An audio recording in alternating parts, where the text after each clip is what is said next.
Quack, quack! Ducklips, quack, quack! Life is like a brain drain.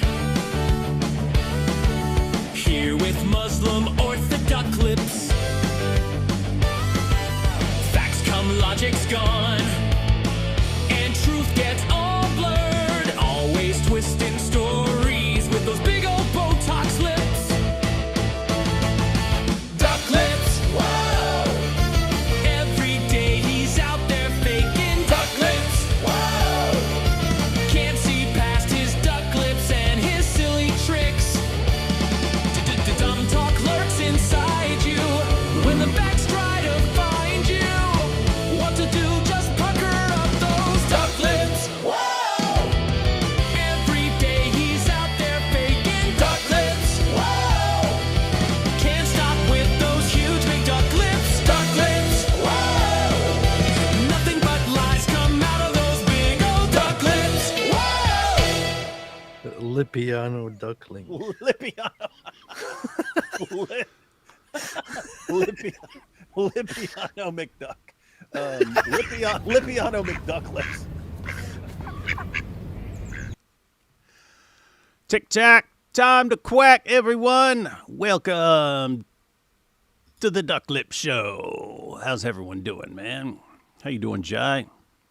What's up, man? What has happened to the world of DAWA? I remember there was a something time happened? last year. It just keeps getting. I remember there was a time last year when Ollie DAWA was still doing like response videos and trying to keep up with DAWA stuff, and then eventually he just kind of gave up and started doing like, this Muslim is dating this Muslim, or this Muslim is dating this non-Muslim, and it just turned into like this TMZ stuff. And then Muhammad Hijab started doing like a movie about his life, episodes about his life. I feel like this is like repeat. It's like the DAWA world. They stopped making arguments. They stopped doing, well, I can't say with Jake. He didn't stop doing debates, but we'll talk about that. But most of them stopped doing debates, and now they're just like this whole like soap opera. It's crazy. What is going on? They seem to have this cycle every single year. And we can't keep up, man. We can't keep up. I was just talking to Thaddeus last night because he was covering the stuff from like, I don't know, a week ago, and we're like, oh, okay, we got to get to we'll catch up to the latest stuff. And I was like, we're not going to catch up, man, because every day it's like 5 new instances of drama. So we're just going to have to hit like the most important things or the newest things just to stay up to date on this absolute DAWA meltdown. And for anyone who's wondering, well, why you guys keep covering all this? You could be covering all this other. Guys, these guys cross some serious lines, and we want them to melt down, and we want to help them melt down. So they learn the consequences of their terrible, terrible, terrible decisions. And we also want other people to see that this is probably not a community that you want to join, because lots of reverts and stuff. It's all, Muslims, look, they're all together and stuff like that's an illusion, man. That is an illusion. That's a show that they put on for people like you, to where they can say, hey, you can join our community, and then you'll be part of this big community where we're all on the same page and undivided. It's like, you guys have no clue. You jump into this and they'll cheer for you for a little while, and then they're going to ask you which side of which issue you're on, and then it's war. And then you're in endless war forever. And so we want people to know all this, and we want to keep encouraging them to continue the DAWA wars until everyone's melted down. But seriously, like I always say, I've been saying for a long time, DAWA guys don't last long because it's always based on tricks and tactics and some new argument that people aren't ready for, because you kind of made it up, but you're looking for things to catch people off guard, and that'll work for a little while. Those things will work for a little while until people catch on. And so you've got your new DAWA guy comes along, and he'll all of a sudden do something and get some boost of popularity for a little while, and then people catch on. Then it doesn't work anymore, and then he can't adapt, and so he starts fading out, and then other people start attacking him, and so I always point out, I've been doing this for 20 years now, over 20 years now. I'm still here. The DAWA guys from 20 years ago, they were completely different DAWA guys from the DAWA guys like 6 or 7 years after that. And the DAWA guys from 6 or 7 years after that, where are they? Where are the DAWA guys from like 2012? Where are they? They were replaced. They were replaced by the DAWA guys who came along 2018, 2019. So, Muhammad Hijab and those guys. And now those guys are fading and they're on their way out. And so you get the new generation of DAWA guys. And so as of the batch that came along like 2 or 3 years ago, that's like Libiano and Deezer Spawns and these guys. And then this year you got Cora and stuff, but they're burning out faster. They're burning out faster because the DAWA community is in such panic mode. They're all attacking. They're all already attacking each other. And so, and when you come along as the new DAWA guy and you start getting a little bit of popularity, well, all the people who are kind of fading out, but they want to regain their popularity that they had 4 or 5 years ago, they'll start attacking you and stuff. And so just horribly, massively dysfunctional. And so it's like the new DAWA guys who came out this year, I don't think they're gonna last the year. And the DAWA guys who came along 2 or 3 years ago, they're already crumbling and stuff. So I think they're in trouble, guys. I think they're in trouble. But we love watching the Ummah implode. Hey, someone said that their sister is agnostic, and their sister said this is better than soap operas. Like they're just watching as an observer. They're not Christian, not Muslim. They're like, yeah, it's better than soap operas. So, hey, I mean, speaking about Dean was like around for like a couple months, and now no one even talks about him. And then also look at Lily J. Lily J was around, and now she's just had her big scandal, and now she's phasing out, and it's just wild to see what's going on and how short-lived these guys are. Mm-hmm.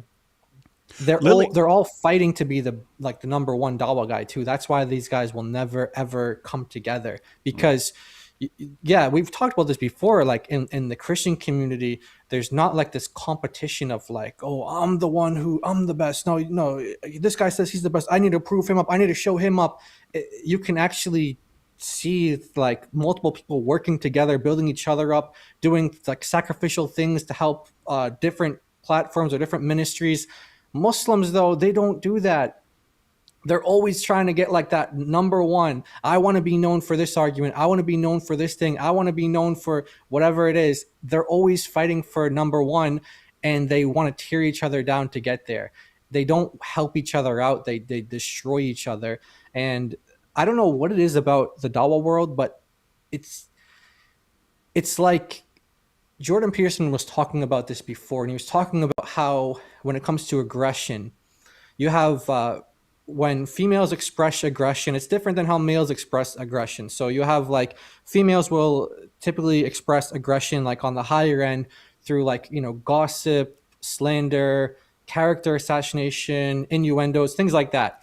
That's but for males, it tends to be through violence, like on the higher end of aggression. Like if guys get together, they fight, they fight each other. That's how they express aggression on like the higher level. And so when you get that, you get these violent types who are on the higher end of the spectrum of, it's mostly going to be men. So you have like, the most violent types of people in the world are going to be men because of this spectrum of aggression. Well, for some reason, the DAWA world is like that with narcissists. It's like you're on this end of like you want to be on this high end of DAWA guys. It's always attractive to the narcissist. So like kind of like the most violent people in the world, they're going to be men because of how aggression is expressed. Same thing with narcissism and DAWA. For some reason, there's a connection there. And like the higher up you are in DAWA, like speaking of, I'm just joking, mm-hmm. but yeah, the king of the DAWA bros. But yeah, the DAWA bros are all narcissists. It's crazy. Like they're like it's like there should be a study on that. We should make like a case study on these guys. Mm-hmm. Yeah, and so I mentioned because you brought up Lily J, but yeah, she's a perfect example of someone coming along. So you had like Hijab come along, and before that, it was like Shabir Ali and this, and they're like the gentlemanly apologists who are put forward because they sound persuasive to non-Muslims. Like Shabir Ali would come along and he's quoting scholars and things left and right and things like that. And then Muhammad Hijab comes along and he's like, "You don't understand the crowd we're working with. Like, they only respect chest thumping." And then he's like, "Look at this. Oh, you little weaklings." Oh. And that takes off for a while. But eventually people, start realizing, well, this is impressive to a lot of people in our community. It's repulsive to people outside our community. And so people start catching on to that. Yeah, Daniel Hakikachu come along, and his trick was he would cite all of these scholarly sources, which no one had read. The person he's debating hasn't read, because you don't know what a person's going to quote. And so he comes in there and just starts quoting, and this source says this, and this scholar said this, and this scholar said, and so that worked for a while. And he had this boost in popularity where it looked like he's going to be, he's the next guy. He's the next big Dawa guy. And it didn't work forever. Eventually ran into IP, Inspiring Philosophy, who read everything he quotes, and then showed he's misrepresenting everything he quotes. These sources do not say that. They frequently say the opposite of what he's saying. And so he gets exposed, and then then he's on the decline. And Lily J comes out, because it's kind of hard to keep coming up with new tricks, right? It's like, okay, all the tricks have been done. No, people are coming up with new tricks. Lily J comes along. ChatGPT. Oh my goodness, what? Right? It gave the answer I programmed it to give. Oh my goodness, this proves Islam, right? And so that works for a while, but what's the trick? She's using AI for everything, and then it gets exposed. And so it's just over and over and over again. And now, but I mean, it was just like Lily J just became popular last year, and she's already she's already been exposed, and now she's just getting crushed, even by lots of Muslims. And so now you got the batch that's coming out this year, and they're already imploding. So these are crazy times. Issa, how does it make you feel that this is the endless drama your religion leads to? That's a powerful question. I think people. Oops, sorry, I don't know what that was. I think that people need to do some self-reflection, and they need some spiritual transformation. I think they need some spiritual purification in their lives, because I know the stuff that I've been seeing, it's pretty bad. I wanted to apologize. I saw that horrible debate with you and Jake, and I was like, wow, this is one of the worst things I've seen in my life. And I'm like, I don't know what that guy thinks he could have won in that debate, where he's supposed to be the representative of Islam. And if you're supposed to make Islam look like a decent, noble religion, what I saw was he made Islam look like the people from Delta Force. I don't know if you've seen those movies where they depict Muslims and they're all like a bunch of evil terrorist barbarians, you know what I mean? And they're like, I will strike in the heart of jihad, like they talk like that. The fire of Allah is in my eyes. There was one, I don't know if you know the band Kiss, right? Gene Simmons.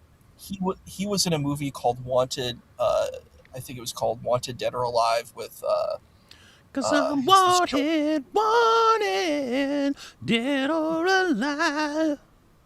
It's the same. I'm a cowboy. No, it's like I'm a Dawa clown. But in the movie, with my Gene Dawa Simmons, scripts, he's this evil terrorist named Abdul Madik, right? And he dresses up as a rabbi, and then he reveals that he's this evil Islamic Arabic terrorist, and he starts blowing up things, and it's just wild. And I'm like, what these people do, these Dawagandists, that they make Muslims look just like the movies. Like what you see in the movie is what the Muslim is. And I'm like, is that really what your goal is? Like, yeah, maybe you can chest thump, but I'm like, people aren't going to let you come to other countries. People are not going to they're going to be like, oh, you're dangerous, you're scary, and I don't want to be near you. You're not a good person. You're like a monster. So I'm like, do you really think you've actually won this battle? Because if you're trying to survive as a human, this doesn't seem like a good avenue. But I see that a lot of these folks are doing that. They attack people's wives. They say horrible, nasty things that shouldn't be even stated online about, like, intimacy and things like that. Very nasty, inappropriate things. And I'm like, and you mentioned Shabir Ali, and I'm like, that's what you would expect. You would expect someone who's like dignified, whether you agree with them or don't agree with them. That's the kind of representative you would want as a normal person, right? But I mean, like, I don't know, like I'm not sure if these people are on substances or something. Maybe they need help. They seem like people who They need help. on lots of substances. Yep, they need help. Yeah, that that most recent debate with Jake. It's funny because, like, in his opening statement, he actually tried to argue that the Quran is moral, but everything he said was like, "Look, that's according to your own scholars, that's been abrogated. Oh my goodness, why didn't you finish the verse and read the next verse? Look at what the next verse says. It says the opposite of what you just claimed." And so it was that sort of situation. But then, like the rest of the debate, he was just attacking me personally. But it's funny because they'll share clips and they'll be like, "Look, we're saying all this horrible stuff, and David's just sitting there grinning. It's because he likes this stuff." It's like, no, when you this has been since I started making videos where I was actually like really blasting away at Muhammad. I would realize after that, there would be some people who tried to actually respond and refute the point, but most would just attack me personally or threaten me. And I was just thinking all the way back then, so you're talking like 2009, 2010 and stuff. I'm thinking, guys, if I'm going after your book and your prophet, and that's what I'm blasting away at, and in response, you're blasting away at me, I'm going after the heart of your religion. Any damage I do, it affects your entire religion.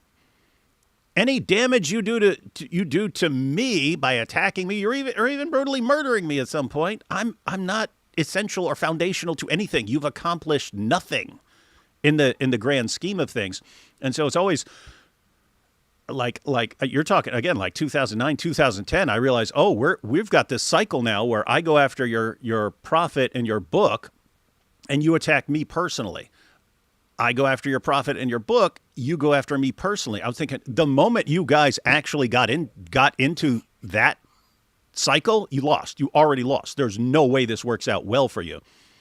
And so here we are, 15, 16 years later, and I'm sitting there in a debate, and this is Jake's big chance to show everyone something about his book, and I'm just sitting there like, wait, you're going to spend all of your time attacking me personally right here? Like, you dude, I'm going after your book and your prophet, and all you're doing is going after me. Oh, how do these guys keep falling for this? They just seem to not have self-control or hikmah. They're very low hikmah guys. There's a low hikmah DAWAH community right now. But, so that's what's going on. Let's take these first few super chats, guys, and then we'll jump into this video. So I listened to the 10 or 15 minutes of this, but Jake declared war on Libiano, and I've heard starts playing clips and stuff and recordings of Libiano. And so I was just like, hey, if I'm going to sit here and listen to this, why don't we just set up a live stream and hear it live, something like that. Not sure how far we'll get through it because it's over an hour long, but we'll see what's going on in the DAWAH world. We've got TikTok, check the clock. Too late, we're already here. Quack, quack. Hello. Hey, Ida. I've got DAWAH Drama is its best, hosted by MW. No idea who that is, but probably some dumb named person. And the biggest narcissist in the world. Oh, yeah, Jai. Missed you guys. Jai, the biggest narcissist of all. Talking about other people being narcissists. Weird. Where's your ladder, boy? It's actually in front of me, in front of these shelves here. But now the ladder is so famous, I might just need to keep the ladder in the background of all future. That would be funny if I have. You know what? I should just leave part of the shelves unfinished and have a ladder there and like leave it that way forever. For like a subtle, you actually did have like a subtle message about how we're all still working on things. You did have a ladder idea actually for part of your design, so you could actually do that now. Oh, my octagon design. Your ladder. Do you remember? Which one? Oh, you had multiple ladder ideas? I was talking about Jacob's ladder. Oh, yeah. No, I was thinking of two ladder ideas, and that was a different ladder idea. Yeah, so there's that. There's that ladder idea. Then Yeah, my wife has this weird bamboo ladder that does nothing. It's just like a decoration. I was thinking I could put that in the background and stuff, but no. My ultimate set. So this is. I like this set. And it'd be cool when it's up and running. But what I would really love is a total octagon, not like a fighting octagon, but like a set that is an octagon of like shelves, books, paintings, all the way around it. And you either need like a secret door to get in there, or you actually have to climb in. And then there would be one rotating camera right in the middle. People are at a table in the middle of the octagon, and there's a camera in between everyone, and it just rotates and points towards everyone. So anyway, you're locked into this set and stuff like that. Anyway, that would be. I'll have that in a few years. A few years, I'll just get down and I'll build that, but. Yeah, that's what I'd eventually like to have. But yeah, for that, we might need a ladder. To get into the set. Hi, D-Wood and Jai. Watching your lives before going to work reminds me of when I used to watch cartoons before going to school. Okay, perfect. Yeah, that's about as close as you'll get watching the Dawa drama. We got the worse they act, the faster Islam collapses. That is correct. True. No Thaddeus for As the Dawa Burns.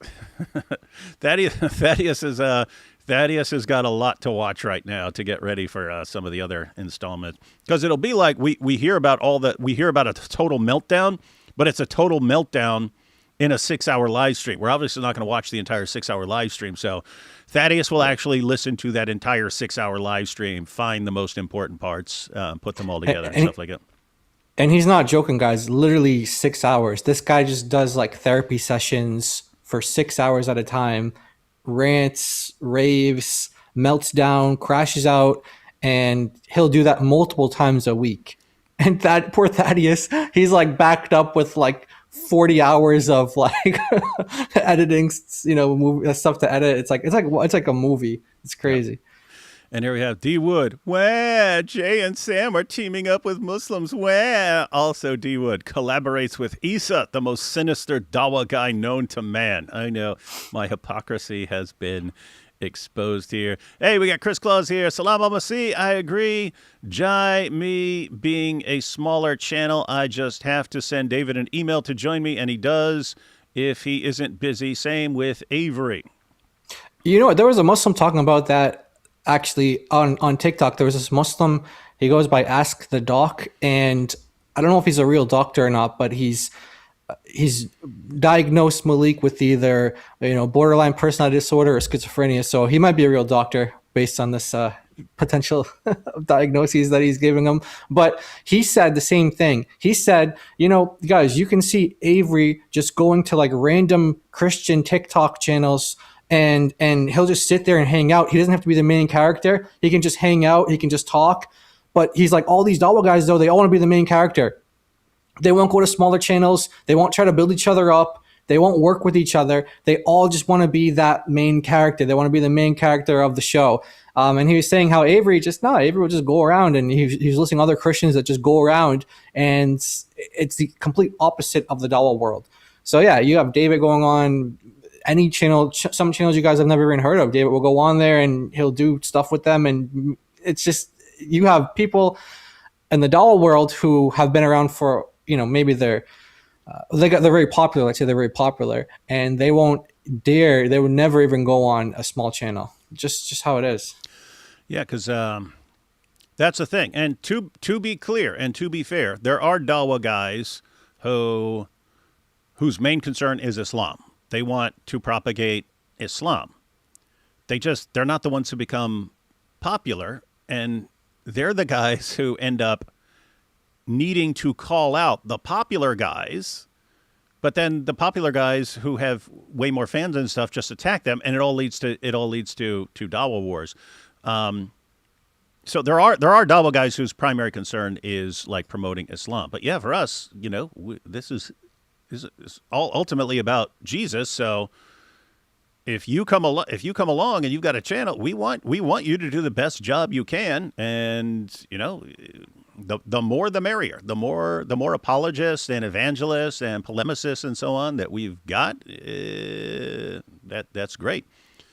And if you come along and you're doing it better than me, then by golly, I hope you are massively successful in everything that you're doing. And I've said this years ago. And there are already guys who've just completely blown past me and stuff. I would love for so many awesome young Christian apologists to come along that I become just completely obsolete, and I'll be a cheerleader, guys. I'll be a cheerleader at that point, and I will just cheer the rest of you on. Any thoughts on Hunter Biden's anti-Israel powwow with Schmucker Carlson? I haven't seen it yet, but you kind of know what to expect with Tucker. That Hunter Biden, he's a kind of a weird figure because, obviously was addicted to drugs and doing all kinds of messed up stuff. But given my family's background, I'm like rooting for the guy. I'm rooting for the guy to be able to come out of all of that and to make it after, years of addiction and stuff. But I'll see him tweet something that's just like a positive message about like overcoming addiction or something. Everyone attacks him because of politics and stuff like that. They'll start insulting him and talking about stuff that he did 7-8 years ago and all this, and they're just blasting away at him. And I'm like, guys, quit being scumbags, man. I mean, it's awesome to see someone come out of this. With that said, the fact that I'm rooting for him in terms of overcoming addiction, I don't know what his ideas on various things are. So yeah, he might have totally horrible, terrible, evil ideas. I don't know, but yeah, we might have to check out some of that stuff at some point. Speaking about the anti-Israel, have you seen on what was it, Sean Kelly's podcast there, the Digital Social Hour? They had some gropers versus his name is Yosef Haddad. He's an Israeli Arab Christian. He comes from a Christian family. I don't know what his personal faith is, but he's from a Christian Arab family from Israel, and he's a huge Zionist. He supports Israel. He served in the IDF, which is voluntarily for Arabs. They don't need to serve in the IDF, of course. It's a voluntary thing that he did. And so he had this debate on Sean Kelly's podcast, and this groper jumped over the table and like grabbed him. And this guy, they were like a physical altercation, and then it continued in the parking lot. Oh, I thought those are two different things because I saw some clips. I saw it too. And then I was like, and people were describing both of them and I was like, are these two different? Okay, so you're saying those are actually the same thing. Yeah, it was continuation. Continuation, okay. And so yeah, these guys I don't know who the guy was. He's some Noodles. What's his name? Noodles. I can't remember his name. But yeah, he's like some groper guy, and he just attacked Yosef Haddad, and just on this anti-Israel stuff, crazy. And I wanted to add to that. I think it's such an important point because I was thinking about that today, and I'm like, people might use quote unquote Palestinian citizen of Israel. I don't think he identifies as that, but he would fit into that group if people projected a label onto him. But he is an Arab and he's a Christian. And he's one of the people that they're saying are suffering and struggling from the situation. Does his voice not matter in this situation? Mossab Hassan Youssef. I think these voices do matter. And it's like them being eliminated and removed from the space is problematic, Oh, just got a phone call. But yeah. You could use the ladder as a shelves for your books and stuff. I guess you could. That would be funny if I was just surrounded by ladders and I used those as bookshelves. Hey, David, do your employees have email address if people want to send messages since you like collecting emails instead of reading them? Yeah, I actually have literally hundreds of thousands of unread emails.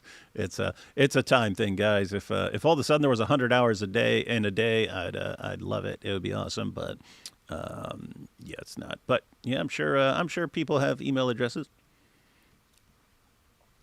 Then we have is Shirk Uthman still in your living room? Of course. He's always place a framed pic of the ladder on the new set. That'd be fun. I have a painting of a ladder. Thank you, Dr. D. Woodjai and chat. Salam alaikum. It's Isa.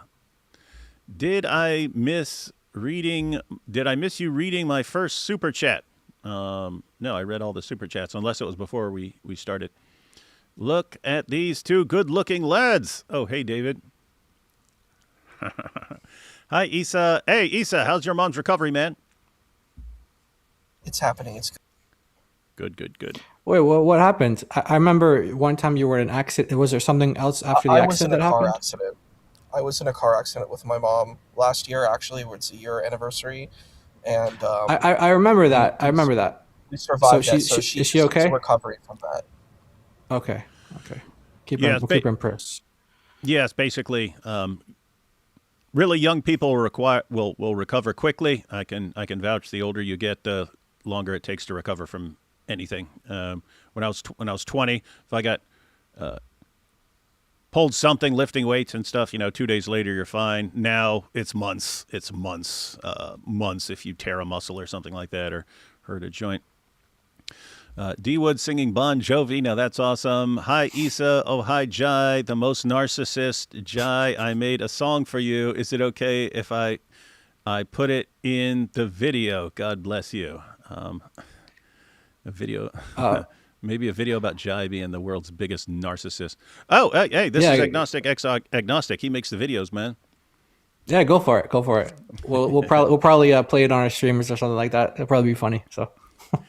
Then we've got, I made a new channel, I sort of like it. I made a new channel analyzing the entire Quran in Arabic to see if anyone can make a sort of like it. So far, D-Wood, AP, Eminem, MLK, Oasis, Queen, JFK, Churchill, Jesus have all made surahs like it. Hey, Jai, why don't you check out that channel? Because that is, at the end of the day, as far as the Quran is concerned, that's like the main argument that's not specifically towards Jews or Christians. The main arguments for Jews or Christians are, one, hey, the Quran and Muhammad are affirming your scriptures, so you should affirm the Muhammad and the Quran in return, and Muhammad's prophesied in your scriptures.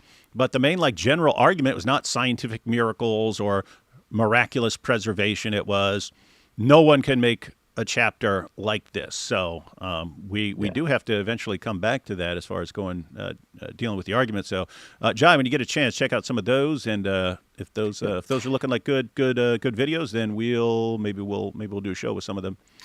I don't know if it's the same person, but someone made a website. I guess it would. Just, there was a website. Many for people probably thought of that. Years. But there was like a Surah Like It website, and there was tons of them. I remember Brother Rashid did a show on it, and he hired actual professional Quran reciters to do the chapters and stuff like that, to do the surahs, and it was hilarious.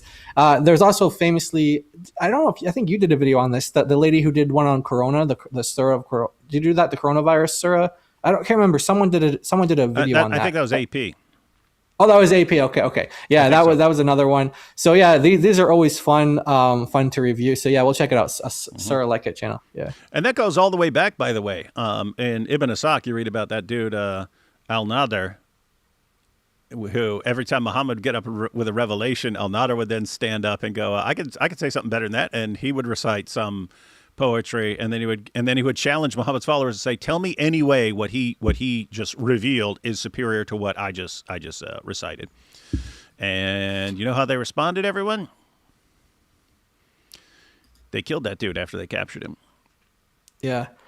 There was another guy in the 10th or 11th century, and he was making something like the Quran, and the Muslims were challenging him on it, and he's like, well, hey, you know what, give me 600 years to polish it, get some mosques like you guys have, and we'll get some people to recite it. And he was just kind of making fun of it. He's like, yeah, you just need a community, and you need the time, and then people will it'll pick up. I mean, of course, people get killed for that stuff in the Muslim world, but yeah.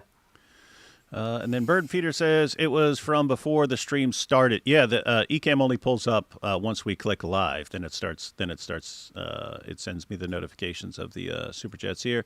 And this one, and then we'll jump into the video. Older people equals fewer stem cells equals slower recovery. Issa, I heard 70% dark chocolate stimulates stem cell production. What do you think? Hey, if that's true, then I will get a ton of dark. Not in the Zoot sense, but I'll get a ton of dark chocolate if that's going to help somehow. Oh, that's nice. Yeah. Oh, no, I never heard of that, so. All right, we ready to jump into this video? Let's do it. It's more like a movie. I mean, Issa, prepare to see the consequences of your religion on the world. All right, here we go. I think I have to pull us up for. Let's see. So this guy was a fanboy of me. I was his gateway into patristics. I was his gateway into the Trinity. He used to binge watch all of my videos, my presentations, my debates, taking notes like a good student, which is great. I want people to use my material. But then show some respect. Show some respect for some of the people who paved the way for you. Show some respect for some of the people who you took the intellectual content from. Take it and run with it and use it better than I ever could and make it more popular than I ever could. I've always told all these people this. Jake trying to be like me. But Jake, it's in the context of you whining about people not giving you your proper respect as this, seriously, how long's Jake been around? 5, 6 years? I don't know, even that? Something like that, yeah. Something like that. Okay. And yeah, and like you said, this is obviously for show. I mean, Jake has pretty much become like the Nadir Ahmed of like our like era. Like he's basically become that. He's trying to branch out of like the one topic that he thinks he can debate and trying to go into other areas, venture into other areas like Islamic dilemma and other topics, morality topics and things like that. I mean, it's never going to work. The Muslims treat him just like they treat Nadir Ahmed. It's just how it is. I mean, I don't know. Maybe Jake made the wrong move with one of the big Dawa guys or something. I don't know what it is, but it's not ever going to happen. So you want to give this like humble kind of, I want you to get popular. I want you to use my ideas. I want to use myself. In the context of you doing a video of, I want the credit. You need to credit me. I'm the guy that came up with this. Like you're still trying to be the main character. You're still trying to be number one. And there's something weird here. It's like I don't know. It's a weird it's a weird kind of inversion of what would normally be a fallacy. So think about like the ad hominem fallacy. You give an argument and then someone just attacks you personally or something like, okay, that doesn't answer the argument. The arguments kind of stand on their own merits. People have to offer and present the arguments, but either it's a good argument or it's a bad argument. And if a terrible person says 2 + 2 is 4, well, he's right, even though he's a terrible person. And if the nicest person in the world says 2 + 2 is 5, well, he's still wrong, even if he's the nicest person in the world. And so, attacking a person doesn't respond to the person's argument. So that's known. But now you've got this weird situation where if someone gives an argument, you have to affirm the person, and it has to be forever, right? And so someone pointed out here, it sounds exactly like Sam, right? Like, oh, I taught you guys arguments back in the day, or you learned stuff from my articles back in the day. Therefore, you have to honor and respect me as a person now and can't object when I'm, if I'm behaving terribly. And Jake would be the similar situation. Like, hey, I taught you guys some arguments several years ago. Well, what happened since then? Well, he's been attacking all the Dawa guys. Remember his ranking at the beginning of the year where he was calling all the main Dawa guys saying they're F tier. They're all F tier, garbage, apologists. Well, you got people looking at that going, okay, this guy's got issues. He's attacking everyone who's more popular than he is. He's attacking everyone who's more popular than he is. You know what? We don't want anything to do with this guy. This guy needs to be marginalized. And then but I taught you this argument 5 years ago. So therefore what? Like how far people want to go with this? Jake, if you taught someone an argument and then you went out and killed 5 of your fellow Dawa guys or something like that because you were jealous of them. The people still need, but he taught us this argument 5 years ago, so we have to keep giving him proper. Where are you guys getting this from? Yeah, so it's weird again. Ad hominem, you attack the person instead of the actual argument. That doesn't refute the argument. But now we've got, if someone has given an argument that you used, it doesn't matter what his behavior is, you have to affirm him as a great and wonderful teacher of you that you can never criticize because of an argument. That's like the stupidest thing I could ever imagine. And you've got Jake and all these other guys rolling with that. Like, okay, good luck with that one. I don't think it's going to last. It's all just pride. It's all ego. That's all it is. They just want credit. Mm-hmm. Here we go. Even the people that I've privately tutored. But don't come back and then slap me in the face with the disrespect. Well, that's not. Well, don't act in such a way that makes people want to slap you in the face with their disrespect, because that's what you do, dude. That's what you do. You attack in all directions, and then no one can attack you but years ago I taught you something. I'm not going to accept that. That's not going to go down. You got no choice, buddy. Yeah, what are you going to do? What is Jake going to do to Libiano? Like, what is he going to do to Libiano? Like, yeah, you're on the decline. Other people are on the rise. And if Libiano hadn't made some very stupid mistakes over the past 2 years or so, he'd probably be the top DAWA guy right now, because everyone else was on the decline and he would have been on the rise. But he made some very, very stupid choices. He basically moved too fast, right? You need to get super popular, and then you can start attacking people's wives. And when people respond and attack you, well, what do you care? You've got 800,000 followers. They can't stop you at that point. Whereas you're still just barely got to the point where we were first hearing about you, and then you start doing all this stuff, and then no one wants to interact with you. And so, anyway, but yeah, Jake, you are fading way too rapidly into irrelevance, and so sorry, you're not stopping Libiano, and you can't demand that he show you respect.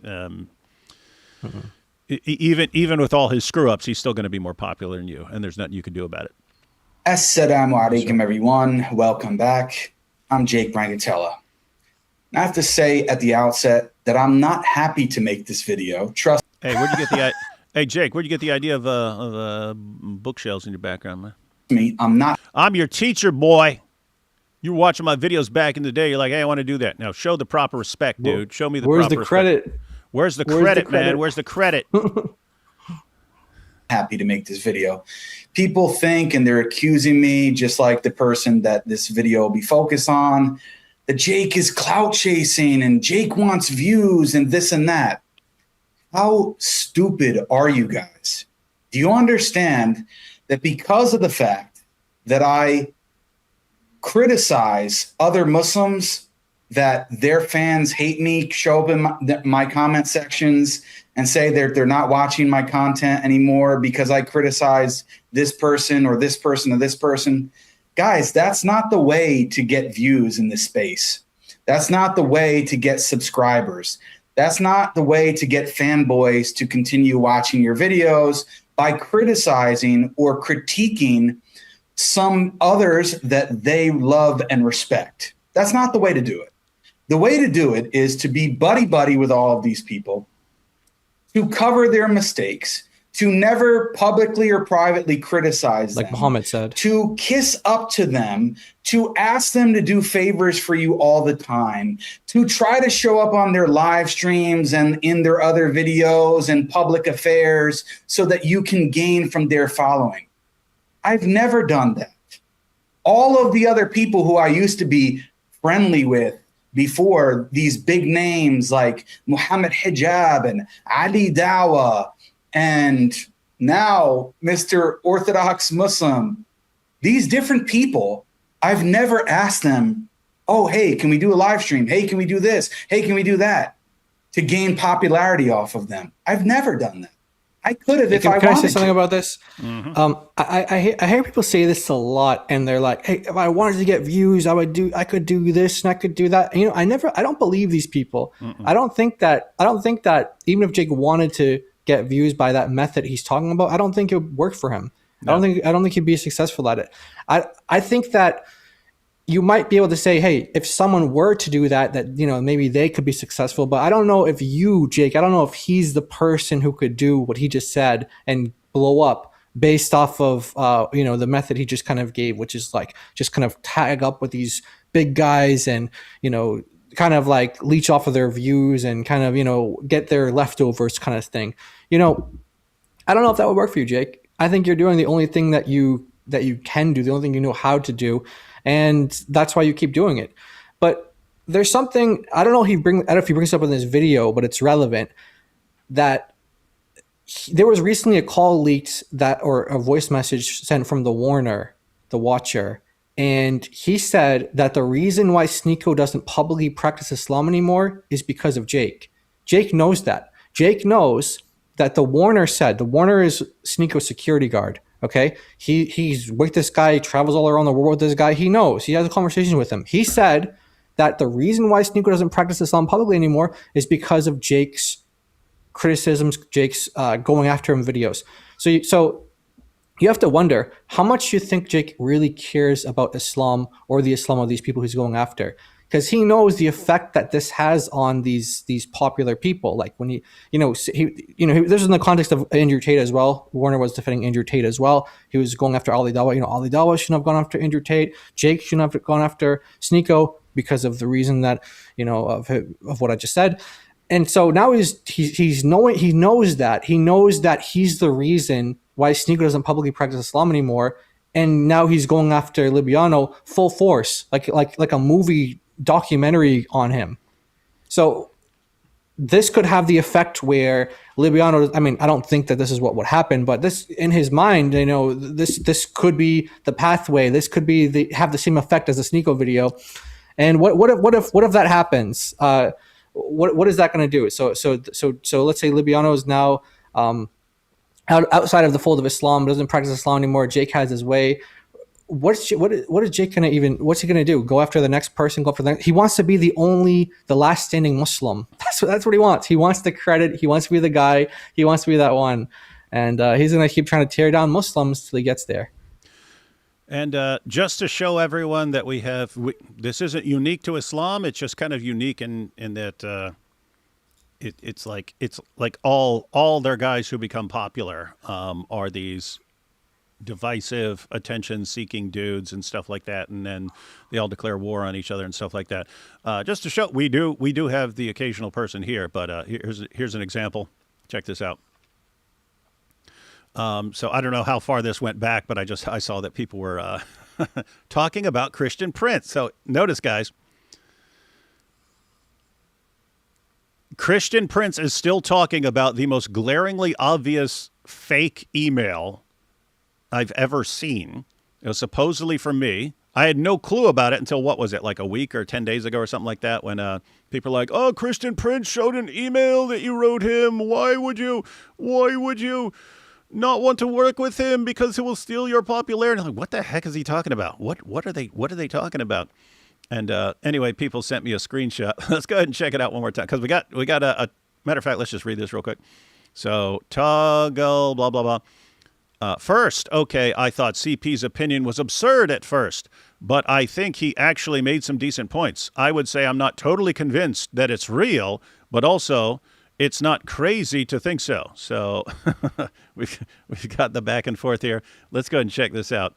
Notice what this presupposes, though. It would presuppose that you're actually a liar, because you've actually come out and said, that was on my email. So that's it's like, case. There's a possibility David's a liar. Like, no, how that's is that it. even That's the new theory. That's the new theory. That's the new Christian Prince theory. I sent it years ago. Well, why doesn't it sound like me, and why wasn't it from my email? Because back then I was setting it up so that I had plausible deniability or something, because I'm such a liar. So I send emails that don't sound like me, so that if you ever use it against me 16 years later, I can say, what? That doesn't even sound like me. That's the new theory. That's insane. So let's check this out. Yeah, I know. Look. So guys, here's the email. This is an inquiry email via, so this is like on some, I guess, Christian Prince's platform, Investigate Islam.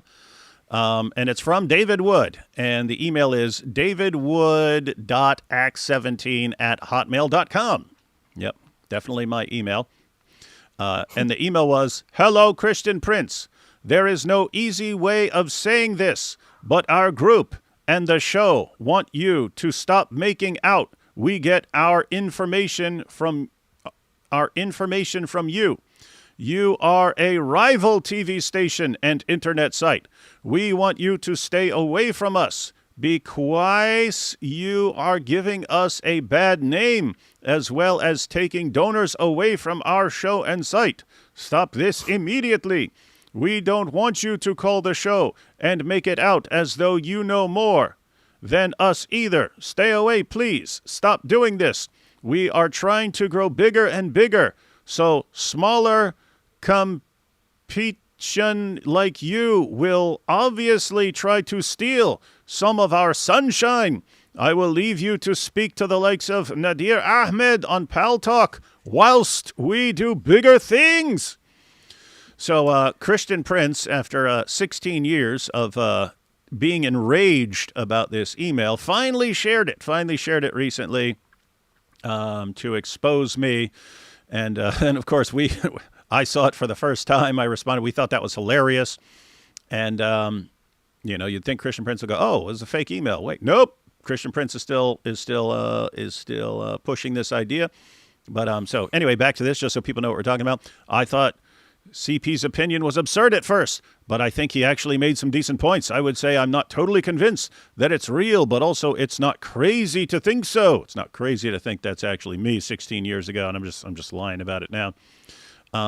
If someone is writing something trying to make it sound like someone else, then they'd probably try to write words or phrases that they'd never typically say. So guys, are you kidding me? If you get an email claiming to be from D. Wood, and it doesn't sound anything like D. Wood, and it's not from D. Wood's email address, well, that could be D. Wood trying to throw you off by not sounding like himself and by using an email that's not his. So, and then we have, first, you must admit the part about symptoms of his condition causing pathological lying is worth considering here. So now that's what Christian Prince is pushing over there. Because I'm diagnosed with antisocial personality disorder, I'm still a pathological liar, and this is something a pathological liar would do. He would send emails that don't sound like him, and that's how he'd roll. So that's the new going theory over there. And then Offensive Apologetics said, this is Candace tier conspiracy. If David wanted to stop Christian Prince from stealing his sunshine, why would David bring CP onto his streams? Why platform him? This is laughable. Yeah, we had Christian Prince with us years back. I stopped bringing Christian Prince on. Why? Because there's endless drama from that dude's fans. He's one of the control freaks who demands that when he says something, now, guess what? If he says something that's correct and, okay, he's got a good point there, I would totally roll with it. He would make some of the dumbest, stupidest points I can imagine and demand that we all go along with it. And if we don't, he starts sending all these people to endlessly harass you with and just completely waste your time. So an example here was you have to say Islam means surrender. You can't say it means submission. Now, if you look it up in a lexicon, it means submission or surrender, right? And so, no. He likes it better if it sounds just like a military surrender, because that gives the impression that Islam is out conquering. And I'm just thinking, okay, well, what about the people who were really impressed by Muhammad's poetry at the beginning? He had no army, and they weren't surrendering to like a military force or something like that. Anyway, the word means submission. Christian Prince says you have to do this. We refuse. So over and over and over again, he sends people to harass us. And we've got other things we want to do in the world and in life, and he just becomes obsessed with that. And then it was he became obsessed with us pointing out that Jesus, as to his human nature, was a first century Jew, and he just flipped out on that and just over and over again, what? No, Christian Prince says you can't call him a Jew because he's the son of God. It's like, what? The Bible calls him. Anyway. Okay, you can't repeat what the Bible says, and so it's just like endless drama, and it's sort of like people's reaction to Jake here. Dude, you're just constantly going after people and stirring stuff up. We're not interested in working with you, and here we are on a live stream, guys, about Jake going after Libiano and exposing him, and all these guys snitching on each other. And what happens? The Christian Prince drama spills over into live streams, and it's just like, sorry. Yeah, already warned you guys, come over here with this stuff. We don't have time for this. Christian Prince can talk about me all day long. keep it over there. Don't bring that idiotic nonsense over here. We're just not interested. We're doing other things, guys. We're focused on other things. So, yeah, carry that stuff somewhere else, guys. I'm just going to block you guys. I'm just going to I don't have time for this nonsense. All right, now back to what we're actually talking about. Jake and Libiano. But I didn't. And then, slowly as time went on, I realized these are not the right people to be associating with, and I've publicly disassociated with them since. So anyway, guys, clear this from your thick skulls. If you are pissed off watching this video, and so many other Muslims are, most of them are, how dumb can you be to think that I'm making this video to try to get your support or to try to get followers? It may give me a little spike on a video here and there, but in the long run, it's going to make me lose a following. I know that. And some of these people, personally, I actually do like. Some of them I actually do like and have actually been friends with. So it hurts me to actually make these videos. I don't believe that. Orthodox Muslim, it's kind of been a long time coming, and I'm going to have to play some clips for you to give you a background as to where this came about. But if you don't know what's going on, let me share my screen and show you why what was the tipping point? What was the straw that broke the camel's back? I just wanted to point out something silly about what he's saying right there. So he's saying, hey, people who think I'm just trying to get attention, trying to get more popular and stuff like that by attacking all the DAWAH guys. No, that doesn't make any sense because it just makes people mad about you. But what you see from narcissists is they prefer everyone loves and adores them and so on. But if that's not going to work, they'll still want attention however they can get it. Like, however they can get attention, even if it's negative attention, even if it's people flipping out on them, as long as they're getting the attention and people are tuning into them and people are talking about them like we are right now, they'll go for that. So what they really want is everyone worshiping them. They want everyone worshiping them. That's the main idea. But if that's not going to happen, they will still take any kind of attention, even if it's just because they're attacking in all directions and causing division. They would rather have that than people just aren't paying attention to them at all. And so I don't think there's a very good defense here from Jake. There's this guy who's like this self-aware narcissist, which is very, very rare, but he's a self-aware narcissist. And so he tries to kind of tries to raise awareness of narcissism and like the antics and kind of like make people aware of it and the dangers and how they spot it and things like that. And one of the things that he says is basically what you just said, which is that they have this thing. I think how he phrased it is like, love me or hate me, but don't ignore me. They hate when you ignore them. You need to you have some kind of feeling about them.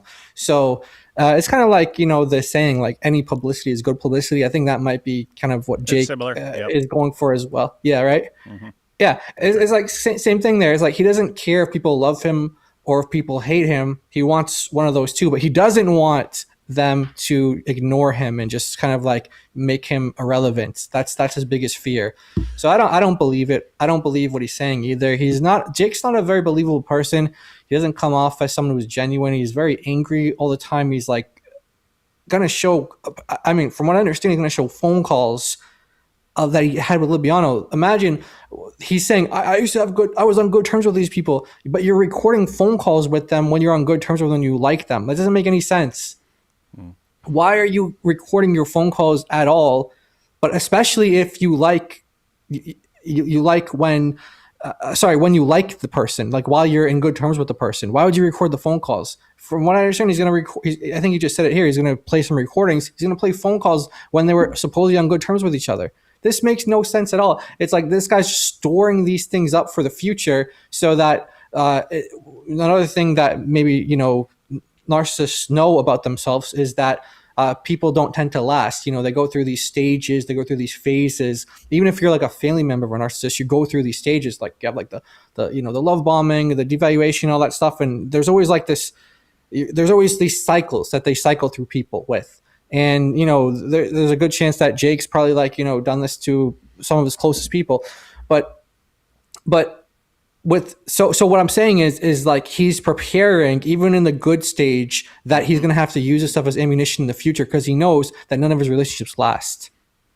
Yeah, that would kind of be like you know, keeping a fake email for 16 years. Yeah, that's crazy. But yeah, guys, That's y'all crazy. catching that? Because these guys are all doing it, right? Even when they're friends and when they're on good terms, they're still like recording each other and keeping screenshots and all this stuff because they know eventually there's going to be some division, and I want ammunition for when that happens.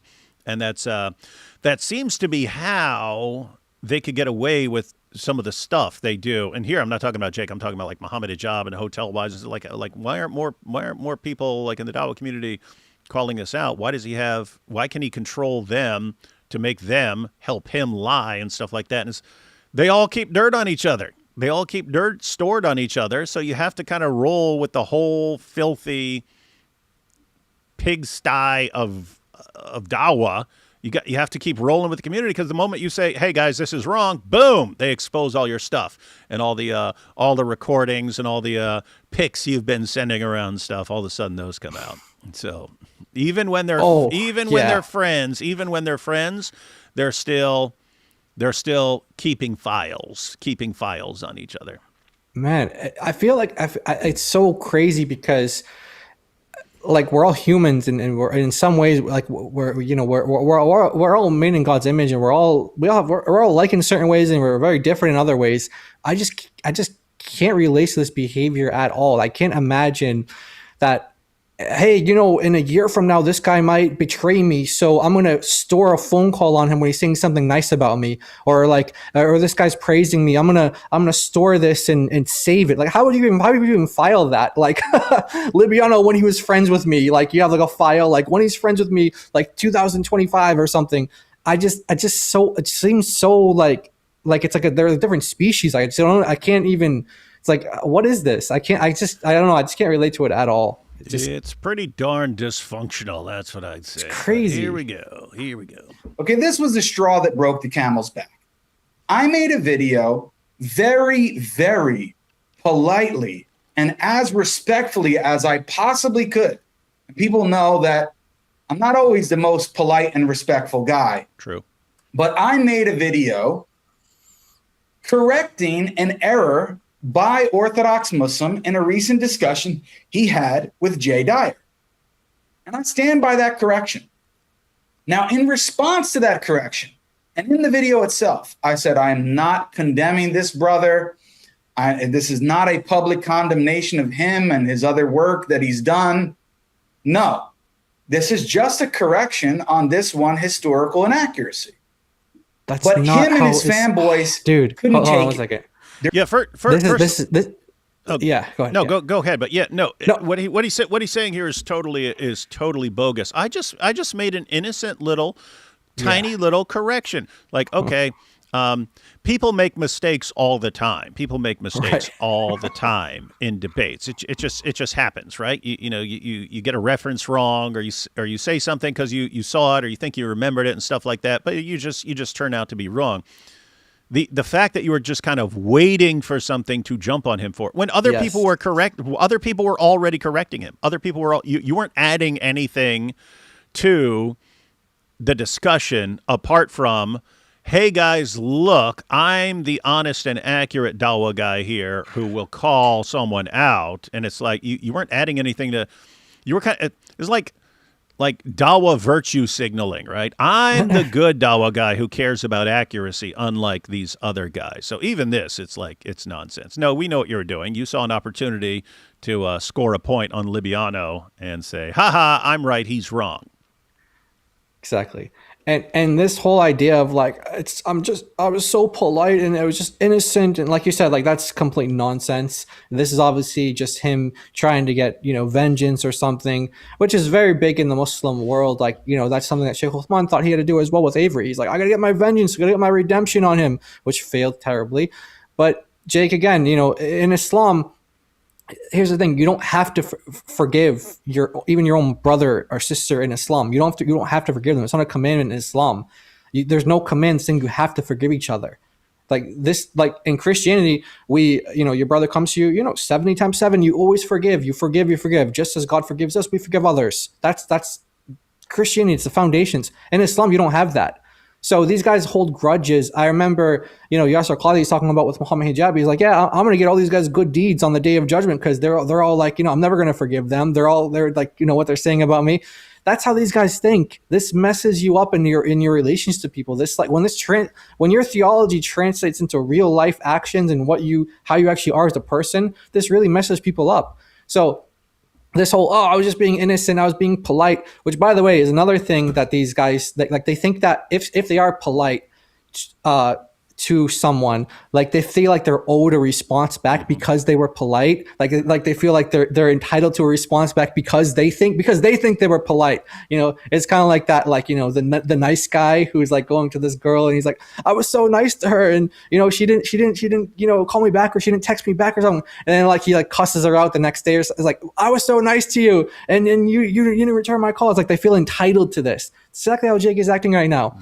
But I don't believe that for a second. And he knows how Muslims are. He's been a Muslim long enough to know how Muslims are. Muslims don't see some Muslim correcting another Muslim as like that's the only thing going on. It's all about optics. And what they see is a Muslim attacking another Muslim, and now they're picking sides. They're going to pick sides. And he knows he was going to be on the losing side, but, like we said, he likes the attention. So, yeah, so just so Jake can understand, like, what's going on here. Just imagine if this was flipped, Jake. All right. So, Jake, we had 2 debates recently. You said all kinds of things were like just either completely deceptive, or you're really ignorant when it comes to defending Islam. Because and I pointed out, so I corrected you in the debate. You're quoting verses as if these are the final say, and they were abrogated. According to your own scholars, these were abrogated by later verses that commanded something else. So I kept pointing out things like that. But Jake, imagine like right after the debate happened, immediately after the debate, Libiano posts a video correcting you on something that I corrected you on in the debate, right? And he's like, and Jake said this, and we have to correct him, man. I'm going to do this gently, but Jake, we have to correct you. Wouldn't that seem like you were just like he was just waiting for an opportunity to jump on you for something? So he waited for you to say something wrong so that he could then jump on it, right? And that he was jealous of you for some reason. That's why he was waiting. Wouldn't it seem that way? It's kind of like if someone thought you made a mistake about what Islam means, and they're like just waiting to get their attack, their chance to attack. It doesn't mean, I forget who says what, submission versus surrender. It's like they're just waiting. They're waiting for opportunities to come at someone. It's like, this is not how how we are to be as Christians. Yeah. So Jake, point is, we're not buying any of this stuff right now. But here we go. Ego is too big to allow for any type of correction. And this is a pattern that I've seen with this individual. So this was his response. Assalamu alaikum, everyone. If you're enjoying this video and the other content on my channel and would like to continue to do so. Wait, this is his response? Oh, yeah. No, it's just an ad. I was going to say, wait, is Libiano going to come and respond to this? I think it's just an ad from him or something. Here's his response. And see my channel grow, then please consider supporting my work at the pinned links at the top of the description of this video, as well as in the comment section. Your support is much needed and appreciated. Barakallahu feek. May Allah subhanahu wa ta'ala bless and reward you all. He commented on the video, Jake, level 100 hater, final boss. So I'm a hater, final boss. Jake, level 100 hater boss. That's pretty funny, actually. Let's see. The claim is regarding Luke's lineage, not Matthew's. I'll get to this later. Regarding pseudo-Hillary, this is useless to bring because the claim was that there's no known, in bold print, Christian author who held to it before the 15th century, as biblical scholars note. I'll get to this point. Oh, maybe as we well. should explain the context here. He's assuming people know the context. I don't know if everyone knows the context here. So there was a informal, unmoderated discussion between Libiano and Jay Dyer. And basically what they proved is that they can't have a discussion without a moderator. So they're going to have a moderated debate if they do debate in the future. But, this is after, Jay Dyer said he's not debating him because he's a doxer. He's not debating Libiano because he's a doxer. But now all of a sudden he's, fine with debating him because maybe because he's upset with Avery or something. Sam's a doxer, and Jay's buddies with him now. So Oh, okay. Be Yeah. consistent. Be consistent. Yeah. If you're Okay. okay with doxers, then you're okay with doxers. I guess, yeah. It's just that you gotta go be. There's like a rule down. Be consistent with it, right? Anyway, so they had this unmonitored discussion. I believe Jay brought something about Tawheed up. Oh yes, he did. He brought something about Tawheed, and comparing to Allah, likeness of Allah, et cetera, drawing analogies and things like that to Allah and what that even means if there's nothing like Allah. And then Libiano completely ignored that, and he went to the supposed contradiction between the genealogies between Matthew and Luke. And so what he said was that the idea that Luke has Mary's genealogy and Matthew has Joseph's genealogy, that idea was a 15th century Protestant idea, and Jay doesn't have any support from that, from the patristic fathers, from the patristic sources, from the church fathers, and this is something that's just completely made up. Jake comes in and says, no, that's actually not true. You actually have early Christian sources that say the very same thing that Jay Dyer was saying. He's not relying on later Protestant scholarship or anything like that. Or even if he was, I mean, that wouldn't make it invalid, right? It doesn't make it invalid just because that's a genetic fallacy. But anyway, that was kind of the background there. So Jake gives his, correction to Libiano, which, like you said, is really a backhanded kind of like, putting him in his place kind of thing. Doesn't really care about the facts. He just wants to get at Libiano for something. And that's the background to this this whole thing here.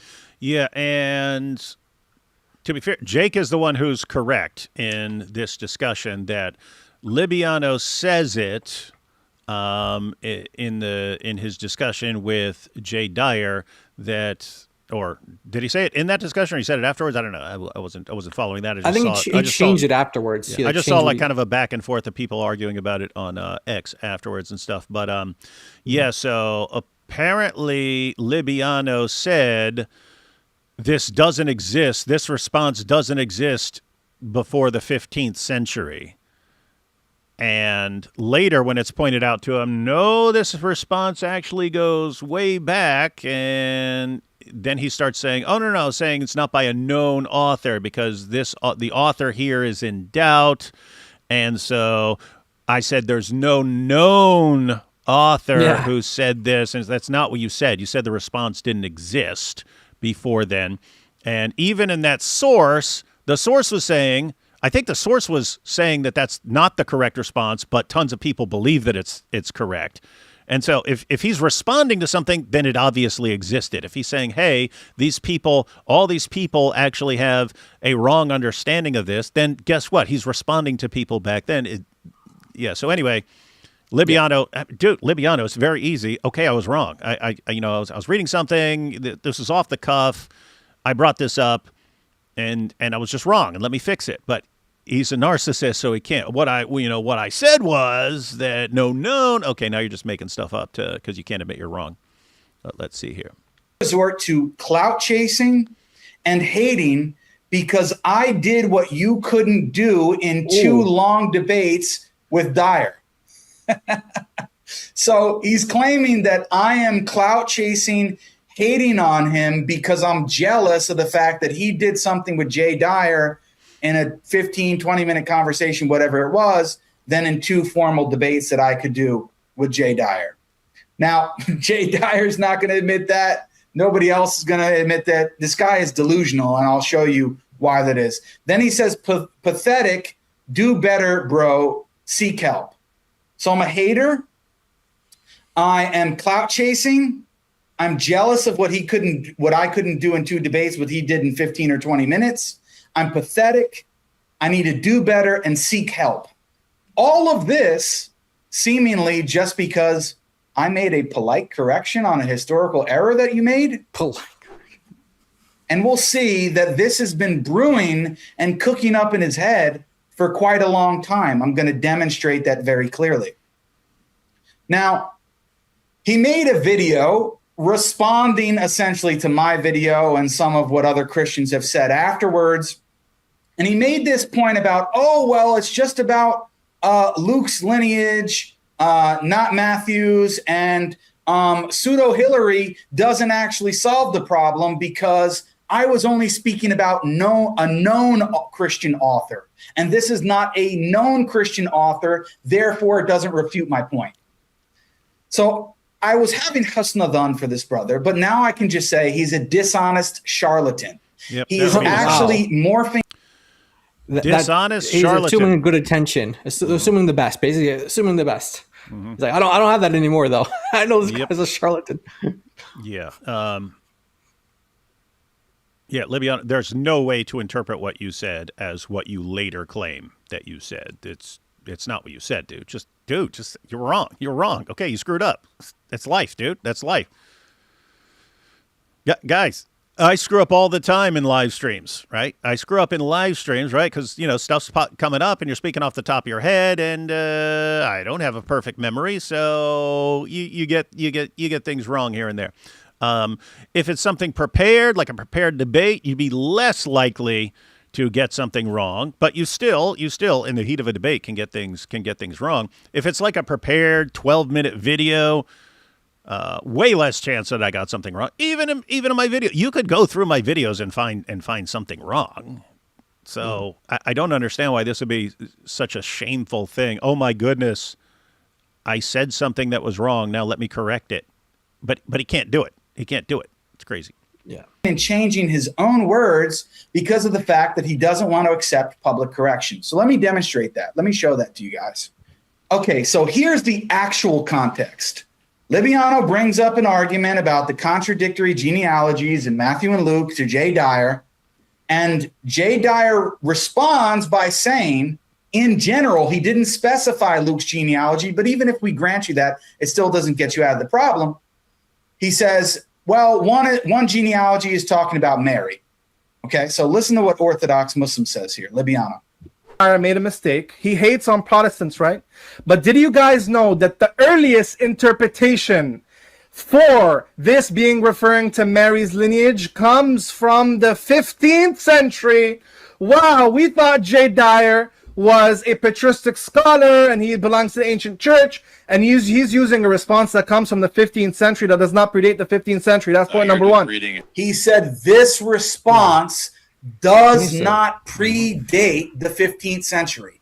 He never qualified it and said this response specifically with respect to Luke's genealogy does not predate the 15th century. And even if we granted that, that would be incorrect because of pseudo-Hilary coming from between the 3rd and 5th century, right? Which a lot of scholars thinking that it's the 4th century. He said no response had been to this effect prior to the 15th century. He never said, oh, no known Christian author, meaning, oh, originally this text was thought to be Hilary, then it was thought to be pseudo-Hilary, and now it's attributed to this other author from the 4th century, who we do know his name, who Orthodox Muslim even presented it in his actual video. So even that no known author wouldn't work either because we know who it was now, supposedly, by many scholars. But did he say that in the original clip? Did he say no known author who was I just want to say, about I don't know how long it goes on about this for, but I don't keep up with Libiano's content at all because he just repackages things from like counter missionaries. Like if I want to listen to Tobias Singer, I'll listen to Tobias Singer. I don't need to listen to like a digested, like doesn't even know how to say the argument correctly version of it from Libiano. And then like when he talks about other things like making Unitarian or Jehovah's Witness arguments, so I don't really keep up with his arguments. I don't really know what he's like known for arguing. But what I do know is that he made a similar mistake to this not too long ago, where he said that Justin Martyr nowhere quotes the Gospel of John. Another blunder.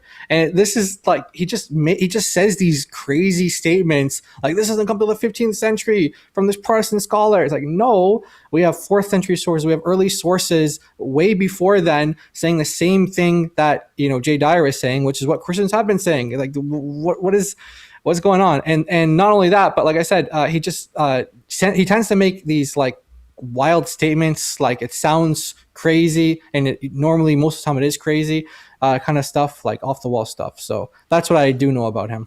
Yeah, and what's wild here is they're both wrong and they're both right? Like Libiano was wrong in what he said, and he's wrong for just not like admitting it. Just okay, I was wrong. It happens, guys. I'm a young guy. I get things wrong.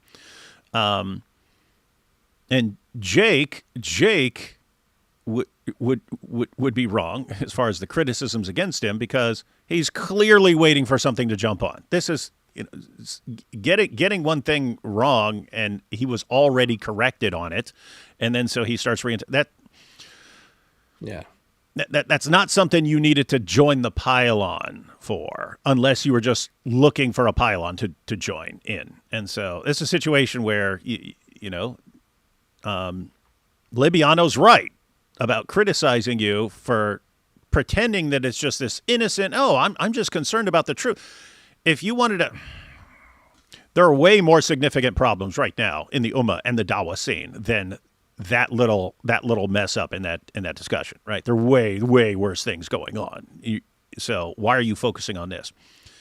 Anyway, wild stuff. Yeah, going back to what you were saying, like, and it's also like not an Islamic issue either, like Muslim to Muslim kind of thing. Like what you were saying earlier about like with Christian Prince, like I wouldn't be opposed to a Christian responding to Christian Prince about like, about anything that they wanted to, they felt like, they had to respond to him with. I don't have a problem with it, but I'm saying I wouldn't have a problem with even myself, like saying, hey, no, according to the Bible, Jesus is Jewish. And here's where the New Testament says, here's what the Bible says. And yeah, he's God as well. He's the Son of God as well, but he's also Jewish. And this is not a contradiction, and kind of just explain the Christian position on that. And that's, but I couldn't see myself making a video about like, oh, Christian Prince says, surrender, and David Wood said submission. Like I couldn't see myself making a video about that. So it's like one thing to do like within your own faith, like you're correcting the theology within your own faith to another person of your faith, like for Jake talking to a Muslim or for us talking to a Christian, about like correcting them on Christian theology, versus like someone who's teaching wrongly about Islam, and then you have like, let's say you have Muslims like even correcting them on that or something like that. It's like in this case you got Christians correcting Libiano. Like I feel like why would you need to step in at that point unless it was like very necessary, like your voice was really needed in that, which in this case it wasn't needed in Jake's space. Yeah. I'm not saying that like I'm fine with Christians or anyone misrepresenting Islam. I'm not saying that by any means, but what I am saying is like if there's already correction offered to them and it's clear like there's a kind of visual response out there that people are correcting this, that's not what Islam teaches, so stop misrepresenting it, versus this is something within our own faith, so we need to make sure like we're solid on like 100% on this point. I feel like there's a difference there as well.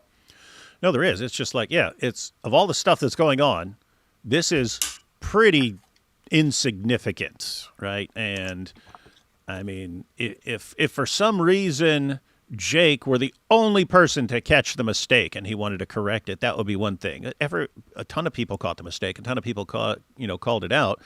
And so what are you doing finding the need to respond to this stuff? It just looks like you were waiting for Libiano to slip up on something so you could jump on it. That's what it looks like. It would have been something different if he like had somehow undermined Tawheed or gone against Muhammad on something and you called him out for that. That would be one thing. But it's just pretty wild, man. Of Luke's narrative. No, he said no known. He didn't say no known author. He said nobody prior to the 15th century said this, that one of the genealogies was referring to Mary. I showed two sources in the 2nd and 3rd centuries demonstrating that some scholars in the early Christian community deemed Matthew's rendition to be referring to Mary and Mary's genealogy. Then I showed the pseudo-Hilary or whatever author you want to say it is now, between the 3rd and 5th century, explicitly saying, although it wasn't his opinion, he said many Christian interpreters interpreted it this way. So that refutes your claim, bro. It does. You were making it a general historical claim that nobody prior to the 15th century said this. But now you're twisting your words and saying, no known author prior to the 15th century said it about Luke. Well, this author, who you even say you know the name, did say it about Luke's gospel, and it wasn't his position. He said many interpreters, many people interpreted it this way. Now, it doesn't matter if he didn't give a name to who those many interpreters were. It shows that many in the early Christian community did interpret it this way, and that the first example of this didn't come from the 15th century. So you are trying to hide behind this new terminology that you're inventing after the fact, which you didn't say during the actual discussion, that no known author. That's just for you to try to avoid that you were actually incorrect about this point. But this doesn't even really matter. This is not really even the focus of this video. Good. Point good. number Good. one. Get Let me something good. finish. Let me finish. Let me finish. You're already getting knowledge gap. Point number. Knowledge gap. Let me finish. Point number 2. The lineage doesn't go back to Mary. This is an innovation of the 15th century. And Jay Dyer claims that he is an expert on the church history, and he gives me a response that the church never knew or considered. The church never knew or considered. Is that in general as terms as possible? There were people in the church who said this, whether you think they're wrong or not. Some sort of commentary to like lean back on. The funniest point that you bring is with the amount of times that he shits on the Protestants, right? Yeah, he brought a Protestant invented response. Wow, jeez, sucks. So his claim is that this was a Protestant invented response, that nobody prior to the 15th century said it, and that nobody in the church said it. So all of those are general terms. You never said, oh, no known author prior to the 15th. Yeah, we get the point, man. Libiano was clearly wrong. He completely misrepresented church history and so on. Now I know how I feel, because lots of times people are like, David, why are you saying the same thing over and over and over again? Because I know there are people watching, sometimes there are Muslims watching, and they don't get it until you actually say it multiple times. And I'm sitting here thinking, Jake, you made your point, man, but he keeps explaining it. But I'm thinking, no, Jake's fans and Libiano's fans, probably need to hear this multiple times before they can even figure out what's going on. So I'll give you a pass on this one, Jake. But I also think it's different for a pre-recorded video versus a live stream. Like, I agree. Like, we do repeat things on live streams a couple different times and in different ways, and sometimes in different voices too, because you just want to make sure it's communicated. But in a video, like he's doing, this is like a pre-recorded thing. I feel like it's that a lot of that could have been edited out. I feel like a lot of it could have been edited out, because it's not like he's saying the same thing in different ways, or he's like using analogies, or he's like just actually repeating himself. Yeah. So here will be more of Jake pointing out what we already know. Libiano said something that's factually incorrect. He got called out for it. When he got called out for it, he basically rewrote what he said. And what I was really saying was, no known author said this. And so anyway, and Century specifically said it about Luke. That's your own later wording that you're trying to correct. And even that doesn't work for you, because we have a known author saying that many people in the church interpreted it this way. So it doesn't matter whether or not we know the names of those individuals. He said many in the church interpreted it this way. So your claim loses any force, bro. It wasn't a good point to raise. Yeah, one of them is dealing with Mary's lineage to show that she fulfills also the Davidic line, and the other one is focusing on. So notice this is Jay's initial response to show you the context. He says that one of the lineages is referring to Mary. He didn't even specify which one. So, yeah, I mean, it's very easy to find the answer to this question. Many scholars have dealt with this with two different genealogies pertaining to two different houses. Beautiful. So Jay Dyer's already found. I just want to comment on that. He keeps getting text messages. He ended up like posting it was Junior texting him, because people thought like he's getting help, and he was like, no, it's just Junior. He's like writing these annoying like texts to me this whole, like, the guy doesn't know how to disable his notifications or something like that, or doesn't know how to silence his phone. So throughout this section, he's like, ding, ding, ding, ding, ding. Yeah, I was wondering. It's I don't like, know if that dude. was you or me or what. Oh, no, that was Liviano. I'm like looking around for messages like, what? Yeah, no, that was Liviano. So he had to actually like show the screenshot of the text between him and Junior to show that like no one was helping me out, guys. Okay, it was just Junior like panic texting me or whatever. That one genealogy, and I'm showing you guys that he can't even deal with the simplest grade level objection. He said that one refers to Mary's genealogy, and the other refers to Joseph's genealogy. Jay Dyer, can you please show me where? So he's representing Jay accurately. He didn't even specify Luke. And okay, I saw the Twitter post by Jay later mentioning Luke. Again, that does not resolve your historical inaccuracy, how you initially presented it in the video in general terms. You didn't specify only referring to Luke's gospel in your initial debate with Jay. Just as you're saying Jay didn't bring this up. So now you have this double standard. You can say something later different than what you said in the video, and everyone should just accept it, but you won't allow Jay the same courtesy. That's not fair, bro. That's why I said we have to be just, even with the non-Muslims. And just as I'm being just with you here. Maybe you intended to say that. Maybe that's what you meant, that it was only about Luke. But to Jake's the good guy who's always fair and balanced, guys. Right. Just so y'all know that. He's not an evil scumbag. say that it was, there was no known author, and I saw your references of where you got that from, you were just not aware of the pseudo-Hillary source. You weren't aware of that, where he explicitly says that many did interpret it this way. Anyway, it's not really the main focus of the video. Then move on, dude. Move on. Didn't he say that twice already? Yeah, I know. Yeah. Before he said, okay, that's not the point. Let's move on. And he talks about the exact same thing over and over again. Okay. He keeps going on to not the point. It's like we're going to be like 45 minutes into the video. Oh, anyway, that's not the point of the video. Yeah, dude, I'm legitimately going to crack up if after saying, okay, that's not the point of the video, let's move on, he keeps talking about the same thing again. Let's see. I kind of want him to do it now just because it's going to be super fun. Yeah. Let's see. Because we don't want to make the video too long, but we have to be detailed because that's what we do. It's an hour and 20 We some don't minutes want long. to misrepresent, but this is the reality of the situation. Okay. Now, let's get to the main point here, which is why I'm making this video. I would have never made this video if he would have been silent, or if he would have responded courteously, or if he would have responded in a manner that respects we could have had a dialogue or discussion or back and forth about, but he was very disrespectful and condescending towards me, right? And it's, you guys have to don't do that with a narcissist, Liviano. Mm-mm. Don't ever do that. They're coming after you.